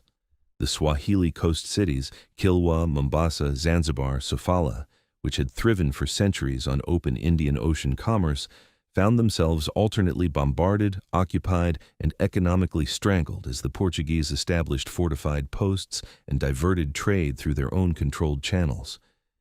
Kilwa, which Ibn Battuta had called one of the most beautiful cities in the world a century and a half before, was sacked by Portuguese forces in 1505 and never fully recovered its pre-Portuguese prosperity. The Arab merchant families whose commercial networks had built the Western Indian Ocean's trading system over generations lost their position in port after port as Portuguese military presence made their operations untenable. A world that had been built on trust, credit, cultural exchange, and distributed commercial relationships, a world where no single power had controlled anything, was being dismantled port by port, choke point by choke point, cartaz by cartaz. The men doing the dismantling called it trade. The people whose world was being taken apart understood it as something else entirely. Albuquerque died in December 1515 on a ship in Goa harbor, having just learned that he had been replaced as governor by a political enemy at the Portuguese court. He was buried in Goa, where the Hindu community mourned alongside the Portuguese, a final irony for a man whose strategic vision had been as much about the destruction of Muslim commercial supremacy as about the profit of the Portuguese crown. The empire he had designed outlasted him by more than a century before its structural weaknesses caught up with it. Those weaknesses were not primarily military, they were the inherent limits of a system of violent extraction that depended on continuous force to maintain itself, and that offered the people it taxed no reason to sustain it voluntarily. When a more efficient version of the same extractive logic, arrived in the Indian Ocean in Dutch and English ships at the end of the 16th century, the Portuguese position collapsed with a speed that surprised even its successors. What the Portuguese had built was not a system. It was a beginning. In the closing years of the 16th century, something happened in Amsterdam that the merchants of the Indian Ocean had not anticipated and could not have modeled from any prior experience. The financial architecture of violence became detached from the state. The Portuguese system had been an instrument of the Portuguese crown. Its violence was royal violence, its profits flowed to Lisbon, and its strategic decisions were made by governors appointed by a king who was ultimately accountable to a political system with interests beyond mere profit. What the Dutch were about to create was something categorically different, a commercial entity that possessed governmental powers without governmental constraints, that could wage war, execute criminals, negotiate treaties, and colonize territories, and whose only formal obligation was to its shareholders. The joint stock company had existed before, in various limited forms. The Dutch East India Company, the VOC, made it into an instrument of empire. The VOC's founding in 1602 was the product of a specific Dutch political crisis. Several competing Dutch merchant syndicates had been racing each other to the East Indies since the first successful Dutch expedition returned from Java in 1597, and their competition was self-defeating. They bid up prices in Asia and drove them down in Europe, cutting into margins that were the entire point of the enterprise. The Dutch Republic was simultaneously fighting for its independence from Spain. Bick and the States General of the Netherlands concluded that disorganized commercial competition in the Indian Ocean was a national security problem as much as an economic one. On March 20, 1602, the States General merged the competing companies into a single entity, granted it a 21-year monopoly on Dutch trade east of the Cape of Good Hope, and empowered it to build forts, maintain armies, and conclude treaties with Asian rulers. The initial capitalization was 6,400,000 guilders, 10 times the capital of the English East India Company founded 2 years earlier. 1,143 investors subscribed, and any Dutch citizen with 3,000 guilders could buy shares. The legal structure of the VOC was the innovation that mattered more than any of its military achievements. Our earlier trading ventures had been financed on a voyage-by-voyage basis. Investors contributed capital for a specific journey, profits were distributed when the cargo was sold, and the arrangement dissolved. The VOC introduced permanent capital. Money invested stayed invested, the company continued indefinitely, and shareholders who wished to exit could sell their shares to other investors on a secondary market rather than waiting for the enterprise to liquidate. That secondary market became the Amsterdam Stock Exchange, the world's first. Shares rose and fell according to news from the East, rumors about rival companies, and the performance of the company's recent voyages. Speculation emerged almost immediately. Financial instruments were developed to trade on expectations rather than outcomes. The entire conceptual apparatus of modern financial capitalism, publicly traded equity, price discovery through markets, separation of ownership from management, was invented or formalized in Amsterdam in the first decades of the VOC's existence as a direct consequence of the need to finance a commercial empire built on spice. The charter granted the VOC powers that no previous commercial entity had possessed. It could wage war. It could imprison and execute people. It could negotiate formal treaties with sovereign states. It could establish colonies. It could mint its own coins. These were governmental powers, and they were granted to a private company whose board, the Heren 17, the Gentleman of 17, was accountable not to any electorate or monarch, but to shareholders whose primary interest was the return on their investment. John Pieterszoon Cohen, who became Governor-General of the VOC's Eastern operations in 1617, articulated the logic of this arrangement with a directness that left no ambiguity. Trade in Asia must be driven and maintained under the protection of your own weapons, and the weapons must be paid for by the profits from the trade, so that we cannot carry on trade without war, nor war without trade. This was not a contradiction in the VOC's character. It was its design principle. The VOC's first strategic objective was to displace the Portuguese from the position they had spent a century building in the Indian Ocean, and it pursued this with a commercial efficiency that the Portuguese, operating through the cumbersome apparatus of a royal state, could not match. In 1603, barely a year after its founding, a VOC vessel seized a Portuguese merchant carrack off the coast of the Malay Peninsula. The cargo was worth more than 50% of the VOC's entire original capitalization. The signal was clear. Portuguese vessels were targets, not competitors, and the VOC had the legal authority from its own charter to treat them as such. Over the following decades, Dutch forces systematically captured Portuguese positions across the Indian Ocean. Malacca fell in 1641, Colombo in 1656, Cochin in 1663. The Portuguese Empire of the East, which Albuquerque had spent his life constructing, was dismantled fort by fort, and its replacements flew a corporate flag rather than a royal one. The Dutch relationship with the Indian Ocean trading communities was, in its early years, substantively different from the Portuguese approach. Where the Portuguese had arrived with religious hostility toward Muslim merchants as a defining feature of their commercial strategy, the Dutch were indifferent to religion and primarily interested in exclusivity of supply. The first Dutch expeditions to the Banda Islands in 1599 were received with cautious welcome. The Orankaya were accustomed to managing competing European buyers, and another one looked like another opportunity to play the market in their favor. The Dutch paid better prices than the Portuguese and brought trade goods that were actually useful. The relationship that developed over the first years of Dutch contact had the surface character of a commercial partnership, and the Orankaya engaged with it as they had always engaged with their trading relationships, on terms that preserved their independence and their freedom to sell to whoever offered the best price on any given day. This was precisely what the VOC could not accept. A network in which producers sold to multiple buyers was a network in which prices were set by competition, and in which the VOC, however powerful, could not extract the differential between what it paid at source and what it received in Amsterdam.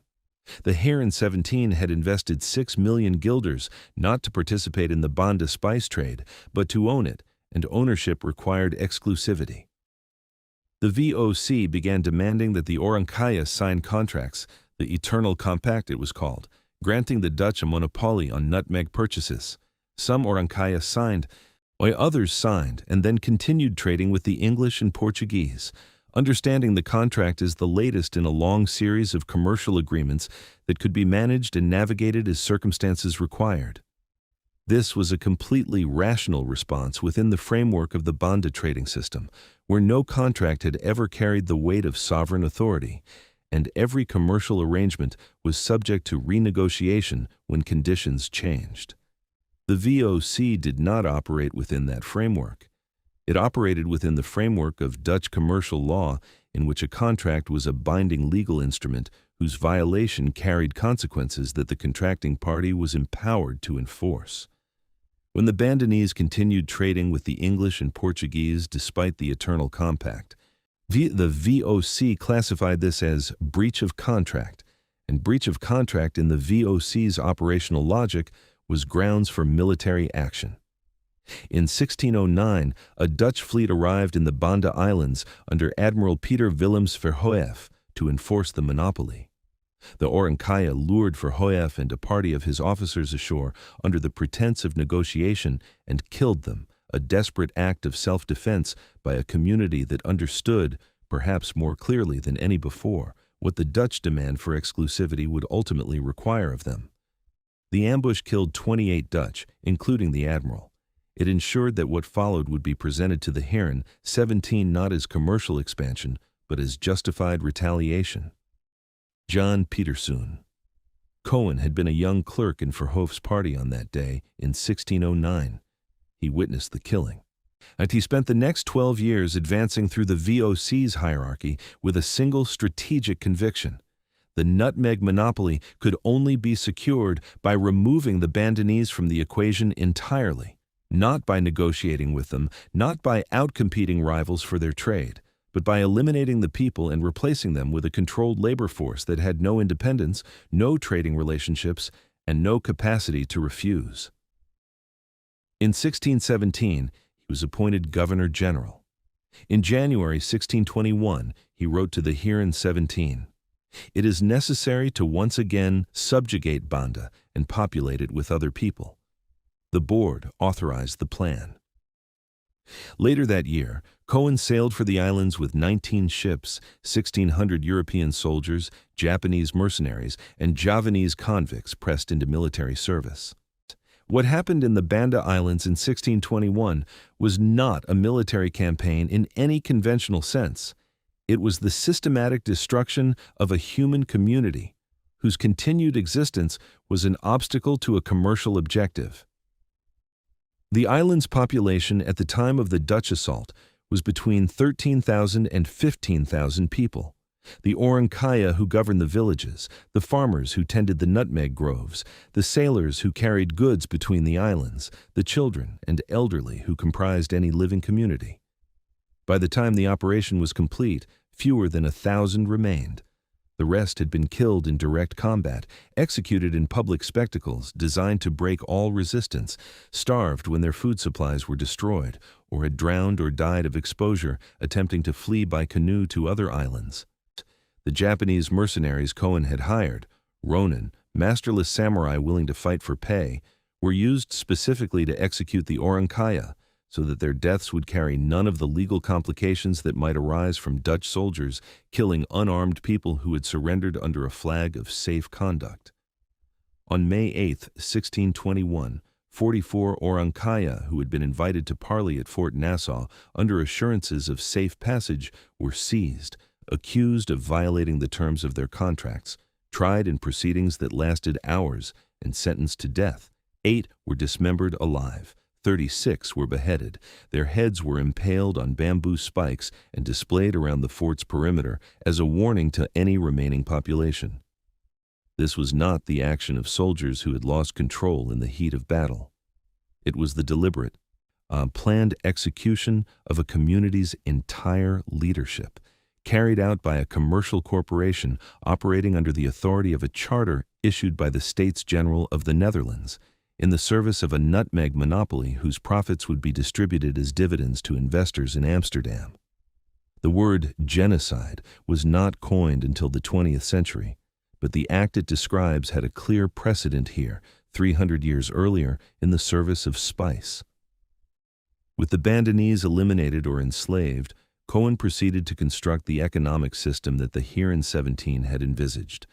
The productive land of the islands, approximately 500,000 nutmeg trees spread across the archipelago, was divided into 68 parcels called perken, each of roughly 1¼ hectares. These parcels were granted to Dutch planters called perkeniers, almost all of them former VOC soldiers or employees who were given land, tools, and a captive labor force of slaves imported from across the Indonesian archipelago. The perkeniers received from the VOC a fixed price for their nutmeg that amounted to 1/22 of the Amsterdam market price, a ratio that tells its own story about where the system's value was extracted and where it accumulated. The perkeniers still made money, because the absolute price at source was low enough that even a tiny fraction of the market price exceeded their costs. The VOC made vastly more.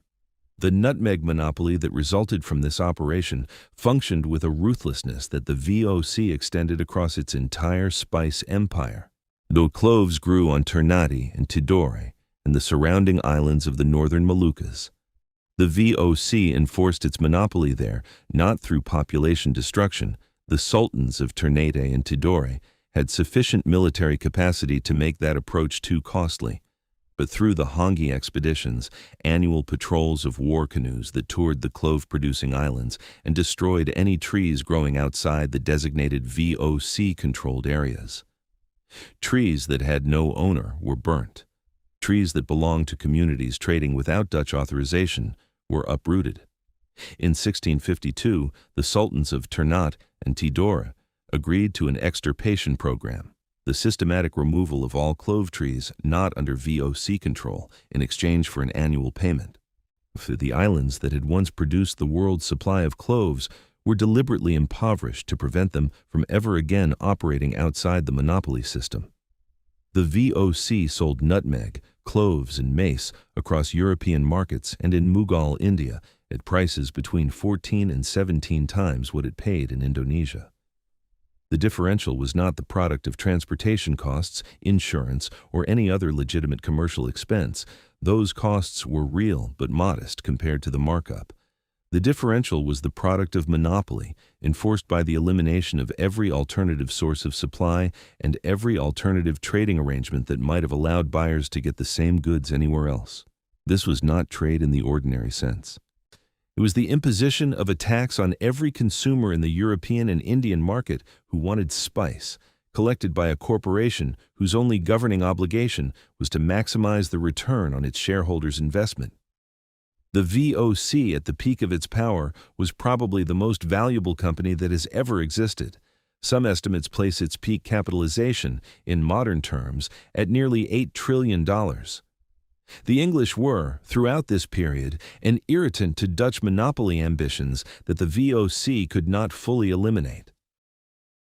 English traders had established a presence on the island of Run, one of the smaller Banda Islands, through an agreement with local leaders in 1616, and their continued presence there provided a residual connection between the Bandanese and a non-Dutch buyer that undermined the exclusivity the VOC required.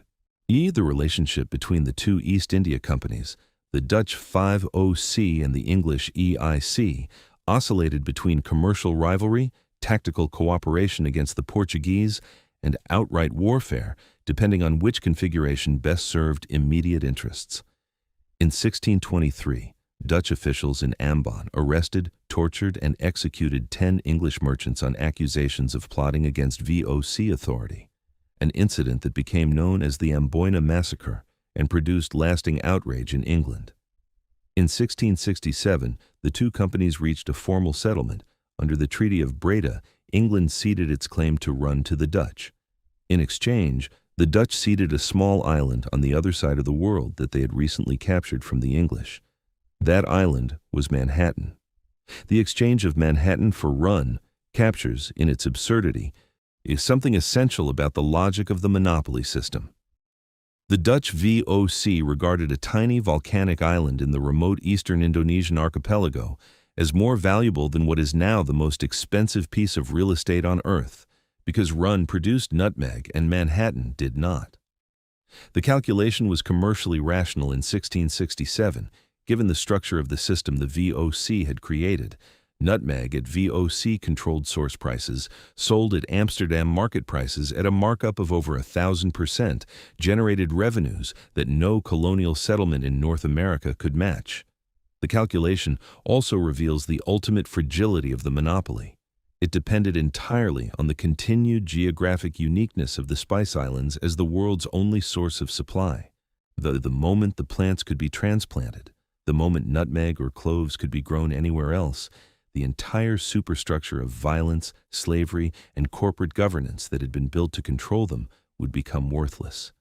That moment would come, though it took over a century to arrive. What the VOC had created in the meantime was the most fully realized version of the extractive monopoly logic that the Portuguese had pioneered and left incomplete. Where the Portuguese had maintained the form of a trading network while converting its substance into a protection racket, the Dutch had gone further. They had eliminated the network entirely in the places where they could, replaced it with a plantation system operated by enslaved labor, and converted the Indian Ocean spice trade from a pluralist commercial system into a vertically integrated corporate supply chain. The Orang Kaya were gone. The Arab and Malay and Javanese merchants who had carried nutmeg from the Bandas to the markets of Asia were gone. The pluralist world in which dozens of merchant cultures operated alongside each other across thousands of miles of open ocean, each contributing their section of the chain without any single authority owning the whole. That world had been systematically dismantled, replaced first by a Portuguese tax and then by a Dutch monopoly. And the difference between the two was the difference between a wound and an amputation. John Petersoon Cohen had not built a new system. He had ended an old one, and what replaced it would prove to be not an improvement, but a template for every extractive colonial economy that came after, right through to the present. The Banda Islands after 1621 were a different kind of place. They had been, for centuries, a living community, volcanic, fragrant, noisy with the commerce of a dozen cultures, governed by the Orankaya who understood the nutmeg groves as intimately as any people understand the land that sustains them. After Cohen's campaign, they were an agricultural installation. The nutmeg trees remained, covering the same slopes in the same heat, producing the same intoxicating fruit. But the people who had planted them, harvested them, and built a society around their management were gone, killed, fled, or enslaved. What replaced them was the Perkineer system, parcels of land distributed to former VOC soldiers worked by enslaved labor imported from across the Indonesian archipelago, while supervised by a company bureaucracy in Batavia that tracked every tree, every harvest, every shipment, and every guilder. The Banda Islands had been converted from a community into a supply chain, and that conversion, deliberate, systematic, total, was the template for everything that followed. The plantation economy that the VOC built in the Banda Islands was not an improvisation. It was the logical endpoint of a commercial philosophy that had been developing since the first Portuguese cartaz was issued in the Indian Ocean. The philosophy held that the most efficient way to extract value from a natural resource was to eliminate every intermediary between the resource and the market, including the people whose land it grew on. In the Banda system, the Orankaya had been the intermediaries. They owned the trees, set the prices, and decided who could buy. The VOC's solution to this arrangement was to remove them, own the trees directly, and replace the labor that had previously been provided by free people with labor provided by enslaved ones. The extraction of value from the land became nearly total because the labor cost approached zero, and the monopoly price at market remained as high as the company could hold it.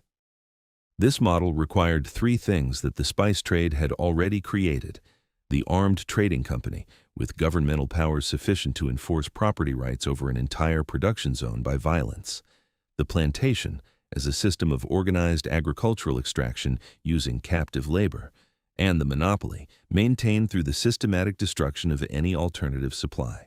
Now, all three of these instruments were worked out in the Spice Islands of eastern Indonesia before they were applied anywhere else at scale, and all three were subsequently transported wholesale into the sugar economies of the Caribbean, the tobacco colonies of Virginia and Maryland, the cotton fields of the American South, and the tea estates of Ceylon and India. The historians who have traced the genealogy of the plantation system have consistently pointed to the VOC's operations in the Moluccas as the earliest fully realized version, the proof of concept that demonstrated how comprehensive extraction through enslaved plantation labor could function at an institutional level. The joint stock company that made the VOC's operations possible also had a future that its founders could not have imagined. The Amsterdam Stock Exchange that grew out of VOC share trading was the first institution in which ownership of productive enterprises could be bought and sold by people who had no direct involvement in those enterprises, who could invest in a nutmeg plantation 12,000 miles away without ever leaving the Netherlands, collect dividends, and sell their shares at a profit if the monopoly held. This separation of ownership from operation, of capital from labor and land, was the foundational intellectual move of what would eventually be called capitalism. It allowed wealth to accumulate and compound in the hands of people who did nothing with it except own it, while the actual work of production was done by others: enslaved people in the Banda Islands, indentured laborers in Ternate, the soldiers stationed in Goa, whose relationship to the enterprise was one of coercion rather than choice. The Amsterdam Exchange did not cause this arrangement, but it gave it a legal and financial architecture that made it scalable, replicable, and permanent. The spice trade's transformation of European finance did not stop at share markets.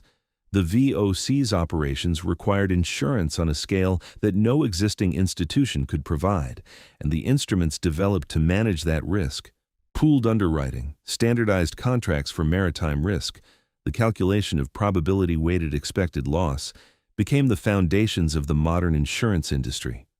The VOCs need to transfer capital between Amsterdam and Batavia without physically shipping gold on ships that might sink or be captured, drove the development of sophisticated bills of exchange, letters of credit, and the kind of international banking infrastructure that would eventually become the global correspondent banking system.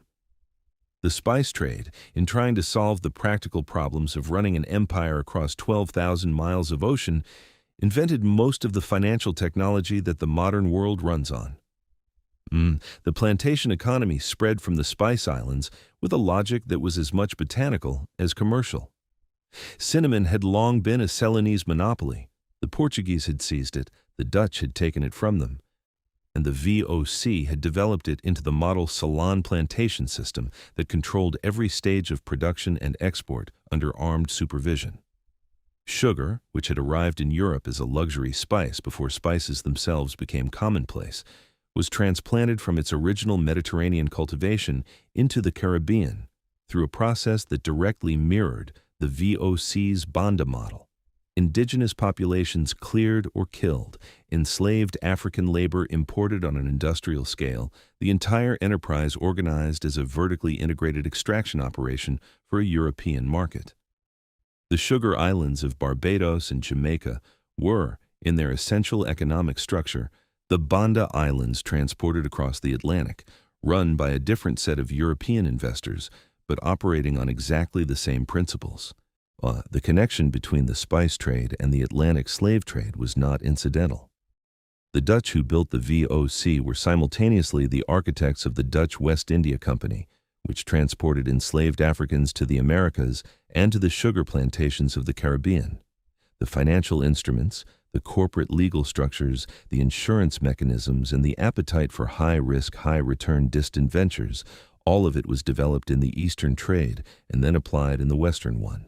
The men who sat on the Heeren 17 and counted their nutmeg revenues were the same class, in many cases the same families, as the men who financed the Middle Passage. The spice trade and the slave trade were not two different systems. They were the same system, applied to different geographies.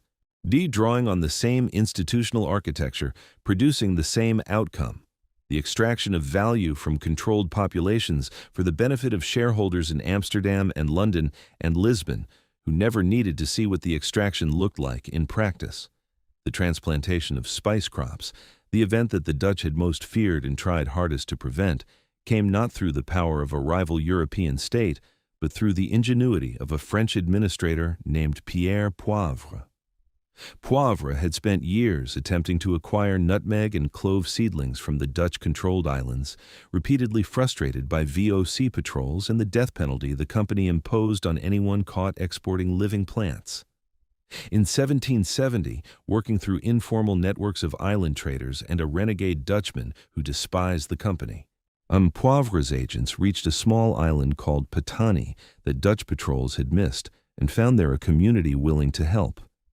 The islanders gathered 400 nutmeg seedlings and 70 rooted clove trees, and in June 1770, the plants were delivered to Mauritius, where Poivre oversaw their transplantation into the botanical gardens he had established for exactly this purpose.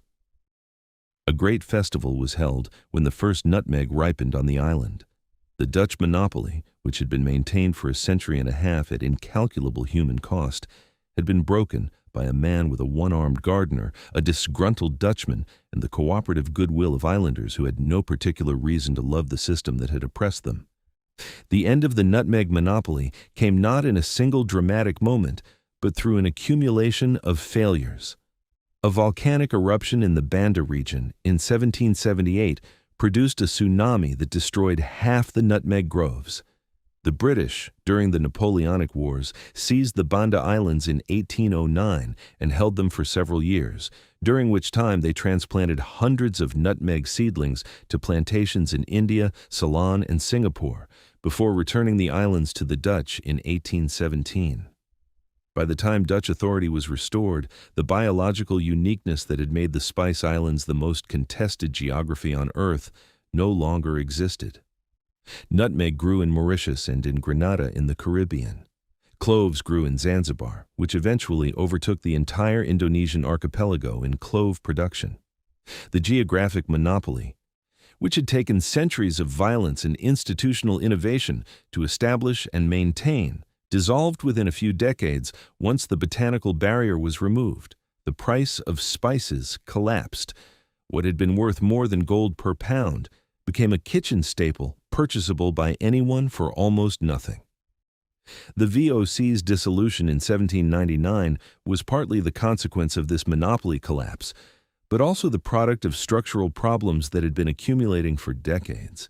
Corruption among company officials in Asia, the sheer administrative cost of maintaining a territorial empire across thousands of miles of ocean, the loss of profitable commodity trade as spice prices fell, and the catastrophic impact of the Fourth Anglo-Dutch War, which destroyed much of the VOC's fleet in the 1780s. All of these eroded the company's financial position until it was carrying debts it could not service and paying dividends from borrowed capital.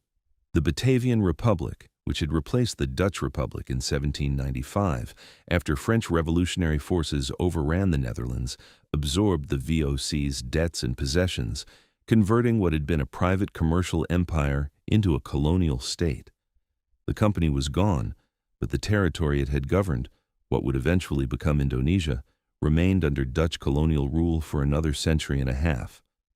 The taste revolution that simultaneously undermined the VOC's market was one of the most consequential shifts in European consumer culture in history. Through the 17th century, a culinary revolution had been underway in France that was spreading across Europe.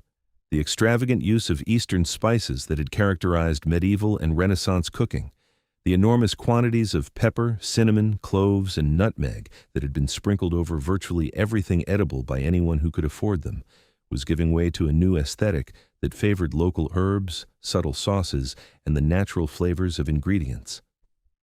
At the same moment, the new colonial beverages were arriving in Europe: chocolate from the Americas, tea from China, coffee from Arabia. These were not merely alternatives to spice as flavoring, they were competitors for the same psychological and social functions that spice had served, the markers of status, sophistication, and access to the exotic world beyond Europe's borders. By the end of the 18th century, a European dining table that would once have been laden with pepper-spiced dishes was instead centered on a coffee service. The world the spice trade had built was being dismantled not by military defeat, but by changing taste. But the institutions the spice trade had created outlasted the spices themselves. The East India Company, the British version, founded 2 years before the VOC, survived the decline of the spice trade by pivoting toward textiles, then opium, then the territorial governance of an entire subcontinent. The financial instruments invented for spice trading were used to fund cotton mills. The plantation system developed for nutmeg was applied to indigo, then to tea, then to rubber. The Joint Stock Company, which had been created to share the risk of Indian Ocean voyages, became the legal vehicle through which the Industrial Revolution organized its capital. The insurance institutions, the banking networks, the stock exchanges, the corporate law, all of it traced its origin, directly or indirectly, to the problem of how to extract value from the Spice Islands at a profit sufficient to justify the distance. The Indian Ocean itself was permanently transformed. The open water pluralism that had governed commerce in the world's most active trading zone for centuries, the system in which Arab and Indian and Malay and Chinese and Swahili merchants moved goods freely under no single authority, connected by trust and credit and cultural exchange rather than by force, was replaced by something categorically different, a European-dominated system of armed maritime sovereignty, in which passage required permission, taxation was imposed by canon, and the commercial relationships that had sustained dozens of civilizations were subordinated to the supply chain logistics of companies headquartered in Amsterdam and London. The change was not instantaneous. The old networks persisted in modified forms, particularly in parts of the ocean the Europeans could not reach or chose not to regulate, but the direction of travel was irreversible. The Indian Ocean that Vasco da Gama had entered in 1498 as an outsider was, by 1700, an ocean in which European commercial and military power set the terms on which everyone else operated. The colonial extraction economies built on the spice trade's template produced a set of structural conditions in the places they operated that did not dissolve when the colonial period formally ended. The Banda Islands, whose entire pre-colonial population had been replaced with enslaved labor imported from elsewhere, had no indigenous cultural continuity to recover. The Swahili coast cities that had thrived on the pluralist Indian Ocean trade were reduced to secondary ports in a European-dominated system. The spice-producing regions of the Malabar coast, the Moluccas, and Ceylon found their agricultural systems reorganized around export monocultures that served European markets rather than local needs, and those reorganized systems proved extraordinarily resistant to change even after independence. The plantation crops that replaced the indigenous economies were still, in many cases, being grown on the same land, by descendants of the same displaced populations, under economic arrangements that preserved much of the colonial structure in everything except the formal political authority of the colonial power. The most consequential thing the spice trade produced was not pepper or nutmeg or cinnamon. It was a set of ideas about how the relationship between capital, labor, land, and violence should be organized when the people who owned the capital were in one part of the world and the land was in another. Those ideas, that ownership could be separated from presence, that labor could be compelled rather than contracted, that the peoples of a territory could be displaced or eliminated in the service of a commercial objective, and that the entity conducting these operations could be a corporation rather than a state, were the intellectual and institutional innovations of the spice trade era, and they remain embedded in the architecture of the world economy today. The corporations that govern much of global commerce are the descendants, legally and conceptually, of the VOC. The plantation economies of the global south, organized around export monocultures, grown by poorly paid labor for the benefit of processors and consumers in the global north, operate on principles that were first worked out in the nutmeg groves of the Banda Sea. The spice trade did not merely produce the modern world, it designed it. There is an irony in the final outcome that the Orang Kaya of Banda could not have imagined in their worst calculations. The community they had built over centuries, self-governing, commercially sophisticated, able to play the largest empires in the world against each other in pursuit of the best price for their nutmeg, was destroyed specifically to secure a monopoly that lasted 150 years before collapsing entirely when the biological barrier to competition was removed. The violence that was visited upon the Banda Islands in 1621 was not the price of a permanent arrangement. It was the price of a temporary one. The Dutch paid in lives they did not own and collected dividends for a century and a half, and then the plants grew somewhere else, and the price fell, and the system unwound. What remained was not the spice monopoly. That was gone. What remained was the institutional framework the monopoly had required to function, the corporation. The plantation, the armed enforcement of commercial interests across political boundaries, the subordination of human communities to supply chain logic. These instruments outlasted the spices that had produced them by centuries, and they are still in use. What Jan Pieterszoon Cohen built on the ruins of the Banda world was not intended to last forever. He built it to secure a commercial advantage for the period during which that advantage could be maintained. He succeeded entirely, by his own metrics, but the metrics did not include what happened to the people who lived in the Banda Islands, any more than the metrics of the VOC's charter included the well-being of the million men who left Amsterdam for Asia between 1602 and 1795 and never came home, consumed, as one historian calculated, at a rate of 4,000 deaths per year, every year for almost 2 centuries. The spice trade ate people. It ate the Bandanese first, then the enslaved laborers who replaced them, then the VOC's own employees in the fever-ridden ports of the East Indies, and eventually the populations of every territory whose agricultural systems were reorganized to serve a European market that remained, until very recently, indifferent to the cost of what it consumed. Before the Portuguese arrived, the Indian Ocean world had a character that is difficult to recover now, precisely because what replaced it was so total and so well documented. The replacement wrote the history. The thing it replaced left behind ruins, fragments, a few travel accounts written by people who saw it before it ended. Put in the memory of communities that were not consulted about whether they wished to be absorbed into a different system. But enough survives to reconstruct the outline of what the Indian Ocean was before 1498, and the outline is striking. Not because it was a paradise, which it was not, but because it was a world organized around a fundamentally different principle from the one that replaced it. The principle was this: the sea was open. No single power governed it. Commerce moved through it on terms negotiated between its participants, and the participants were many. The port cities of the Indian Ocean's rim before the Portuguese arrival were among the most culturally complex places on earth.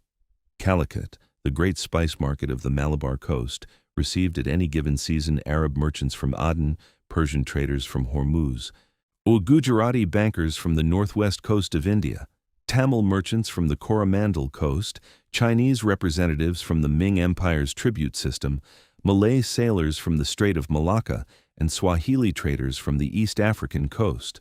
They did business in a marketplace that operated under the legal protection of the Zamorin without any single nationality or religious tradition dominating. The price of pepper was set by supply and demand among participants who spoke a dozen languages and worshipped in mosques, temples, synagogues, and the shrines of traditions that had no name in any European language. The cosmopolitanism of Calicut was not a decorative feature. It was the operating condition of the market, the very thing that made the price signals reliable and the commercial relationships trustworthy. Malacca, at its height in the early 15th century, was perhaps the most linguistically complex city in the world. An observer who stood in its market could hear Arabic, Gujarati, Tamil, Javanese, Malay, Chinese in several dialects, Persian, Bengali, and half a dozen other tongues being used simultaneously in commercial transactions. The port required interpreters as a professional class, and the city maintained official brokers for each major trading community, men who could mediate not just between languages, but between the different legal traditions, commercial customs, and social expectations that each community brought to the transaction. The Malay sultans who governed Malacca did so by extending equal protection to all merchant communities, not out of idealism, but out of commercial self-interest, since a port that favored any single group would quickly lose the others. Tolerance in Malacca was an economic policy. It was also, for several generations, a civilization.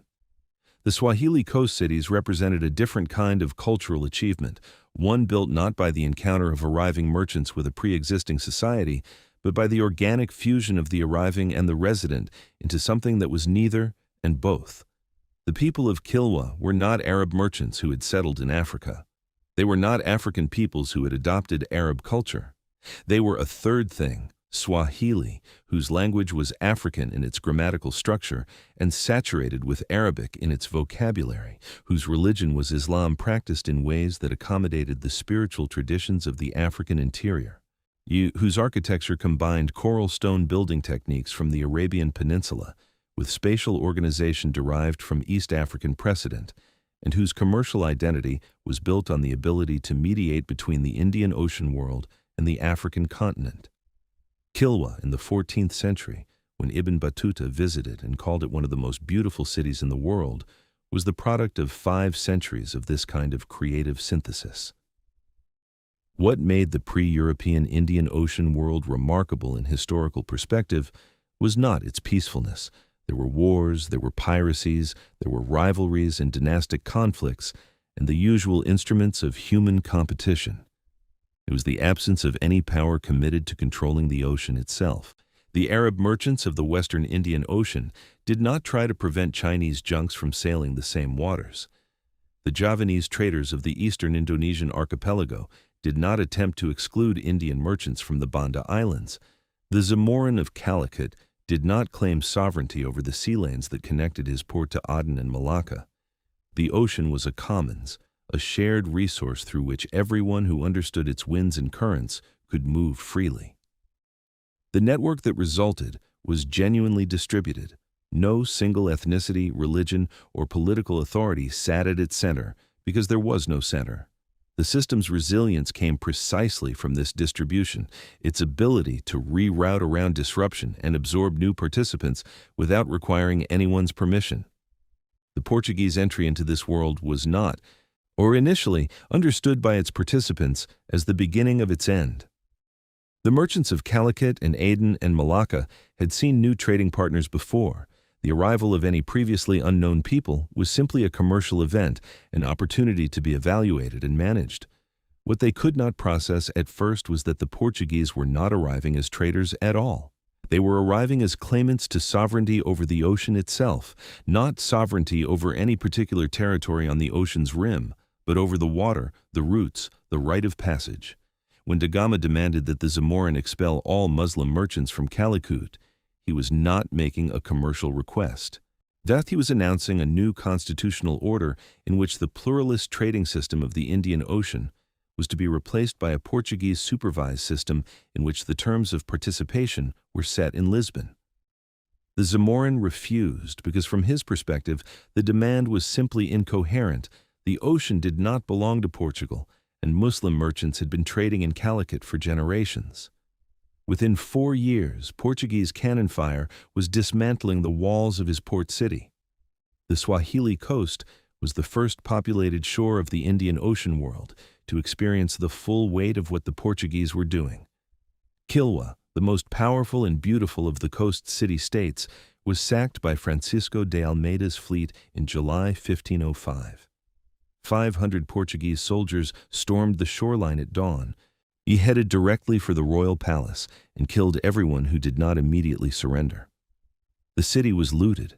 Its gold, its ivory, its stored spices, the contents of its warehouses and merchant quarters, everything that could be carried was carried, and a Portuguese fort was erected on the ruins where the palace had stood. Mombasa, the coast's other great commercial city, was burned to the ground the same year. The Portuguese took away more treasure than they could carry in a single sailing and returned for the rest. Both cities were rebuilt because the people who lived there had nowhere else to go. Mombasa was burned again in 1529 and again in 1589. Under Portuguese suzerainty, Kilwa was so thoroughly impoverished that not a single new building was constructed in the city for the entire 17th century. What the Portuguese destroyed in the Swahili coast cities was not merely wealth, though the wealth was extraordinary and its destruction real. What they destroyed was the commercial function that had made these cities cosmopolitan in the first place. The Indian Ocean trade that had brought Arab, Indian, Persian, and Chinese merchants to the coast, that had made the cities wealthy enough to build their coral stone mosques and palaces, that had sustained the Swahili language as a lingua franca across thousands of miles of coastline. That trade was now diverted through Portuguese-controlled channels, taxed at Portuguese-controlled ports, supervised by Portuguese officials who had no interest in the cultural complexity that the old system had produced. The Swahili cities did not become Portuguese. They became subordinate, reduced, stripped of the commercial functions that had made them what they were, left with the coral stone shells of their former significance and the memory of what commerce had once been possible on an open sea. The loss on the Indian subcontinent was different in character, but no less real. The Malabar coast's pepper economy had sustained the Zamorin state and the Arab merchant communities of Calicut for generations in a relationship of mutual dependency. The Zamorin needed the merchants' commercial networks, the merchants needed the Zamorins' protection and legal standing, and both needed the open Indian Ocean through which the trade flowed. The Portuguese disruption of this arrangement, the forced exclusion of Arab merchants from Calicut, the Cartaz system, and the competition of the Portuguese royal pepper monopoly with the traders who had always moved the crop, impoverished the merchants, destabilized the political order of the Malabar coast, and eventually forced the Zamorin into a series of military conflicts against Portugal that consumed resources and political capital that the state had no business spending. The pepper still grew on the Malabar hillsides, but the system that had organized its movement to the world's markets was broken, and the repair required the Zamorin to become something he had not been, a wartime state fighting a naval power for control of his own coast. The loss on the Banda Islands was the most complete. It is worth pausing here to consider what specifically was eliminated in 1621, because the scale of what was lost tends to be obscured by the administrative language that the VOC used to describe it. The Banda Islands before Cohen's arrival were a functioning human world. The Orang Kaya were not simply commercial operators. They were the holders of knowledge that had accumulated over centuries, the understanding of which trees produced the best nutmeg and in which soil conditions, the seasonal patterns of the island's rainfall, the navigational knowledge of the waters between the bandas and the trading ports to the west, the relationships of trust and credit that connected Bandanese producers to Malay, Javanese, and Arab merchants across the Indian Ocean network. All of this knowledge was embodied in specific people, passed down through specific families, embedded in a specific community. When the community was destroyed, the knowledge was destroyed with it. The Dutch discovered this almost immediately when they found that their newly installed Perkineers had no idea how to cultivate nutmeg effectively and had to return several hundred surviving Bandanese to the islands specifically because their expertise was irreplaceable. The people whose world had just been ended were required, as enslaved laborers, to sustain the economic system that had ended it. The pluralist Indian Ocean world that was lost between 1498 and 1650 was not a golden age. It was a world with its own hierarchies, its own cruelties, its own systems of exploitation. The Swahili city-states kept slaves. The Arab merchants controlled access to credit in ways that created dependency. The Zamorans' protection of foreign merchants was predicated on their ability to pay. The Orang Kaya manipulated supply to maintain prices, which benefited them at the expense of the farmers who grew the nutmeg. None of this is erased by the comparison with what replaced it. The comparison is not between a perfect world and a flawed one.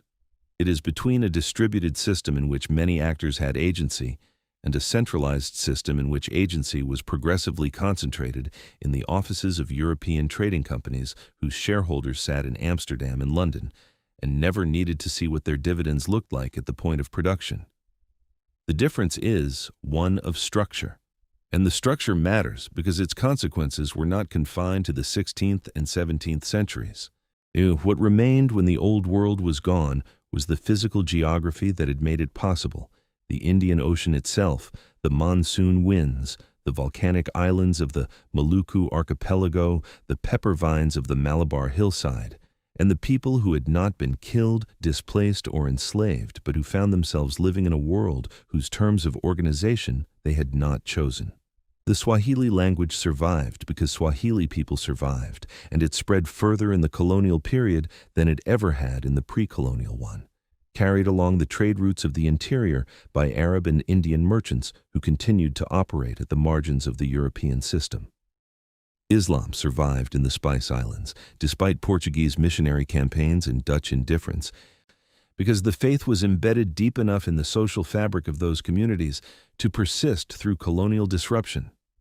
The knowledge of how to sail the Indian Ocean by the monsoon survived in the people who sailed it, even after the political authority over those waters had been claimed by a corporation chartered in the Netherlands.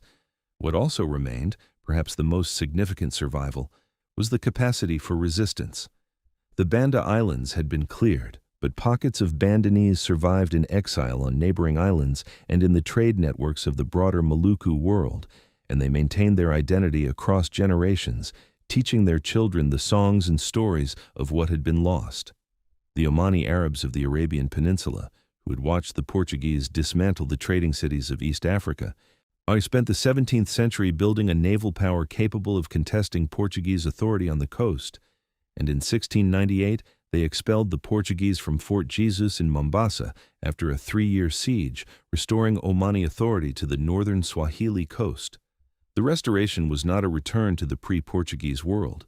The Omanis were also a colonial power in their way, and the city-states that came under their authority traded one form of external dominance for another.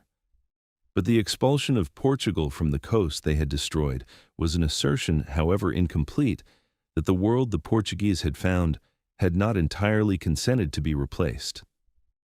The deepest legacy of the spice trade era is not the spices themselves, which are now commonplace, nor the trading companies, which are long dissolved, nor even the plantation system, which has evolved and mutated through centuries of adaptation. The deepest legacy is a pattern of relationship between the world's productive regions and the world's consumer centers that was established by the mechanisms of the spice trade and has never been fully dismantled.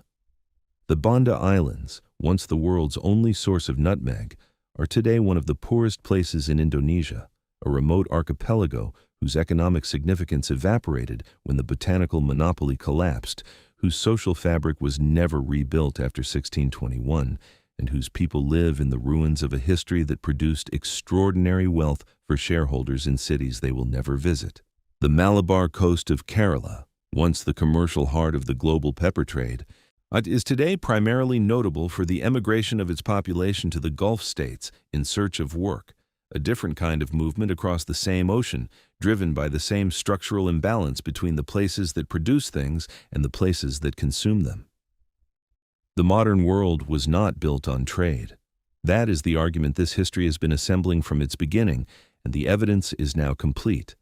The modern world was built on the decision to convert a network into a monopoly, to take a distributed system in which dozens of cultures participated as agents of their own commercial lives, and to replace it with a centralized system in which the productive populations of the world's most resource-rich regions were reduced to the status of inputs, managed by armed corporations whose only obligation was to their shareholders. That decision was first made clearly and completely by the Portuguese state in the Indian Ocean in 1498, refined and extended by the Dutch East India Company in the Banda Islands in 1621, and then replicated in every colonial economy that followed, in the sugar islands, in the tobacco colonies, in the cotton south, in the opium trade of China, in the rubber plantations of the Congo and Malaya, in the oil fields of the Persian Gulf. The spice trade did not cause all of these things, but it established the logic that made them legible, the institutional framework that made them possible, and the precedent that made them appear, to those who benefited from them, as simply the natural order of commerce. There is a different way to have organized the relationship between the world's productive regions and its consumer centers, and we know there is because it existed and functioned for centuries before 1498. The Indian Ocean trading system was not perfect, no human system is, but it was a system in which the people who grew the spices had agency over the terms on which they were sold, in which the merchants who carried them across thousands of miles of ocean operated in their own interest and accumulated their own wealth, and in which the cultural exchange produced by all this commercial movement was the common property of the many civilizations it connected. That system did not require any armed corporation to maintain it. It did not require the clearance of any population from its land. It did not require the enslavement of anyone, or the destruction of any city, or the extirpation of any forest, or the imposition of any monopoly maintained by the threat of death. It required only the monsoon and ships built to use it, and the accumulated wisdom of generations of merchants who understood that the sea was large enough for everyone, and that the network's strength was precisely its refusal to have a single center that could be seized and held. That system was destroyed not because it failed, but because it succeeded, because what it produced was valuable enough that someone decided the value should belong to shareholders rather than to the people who produced it.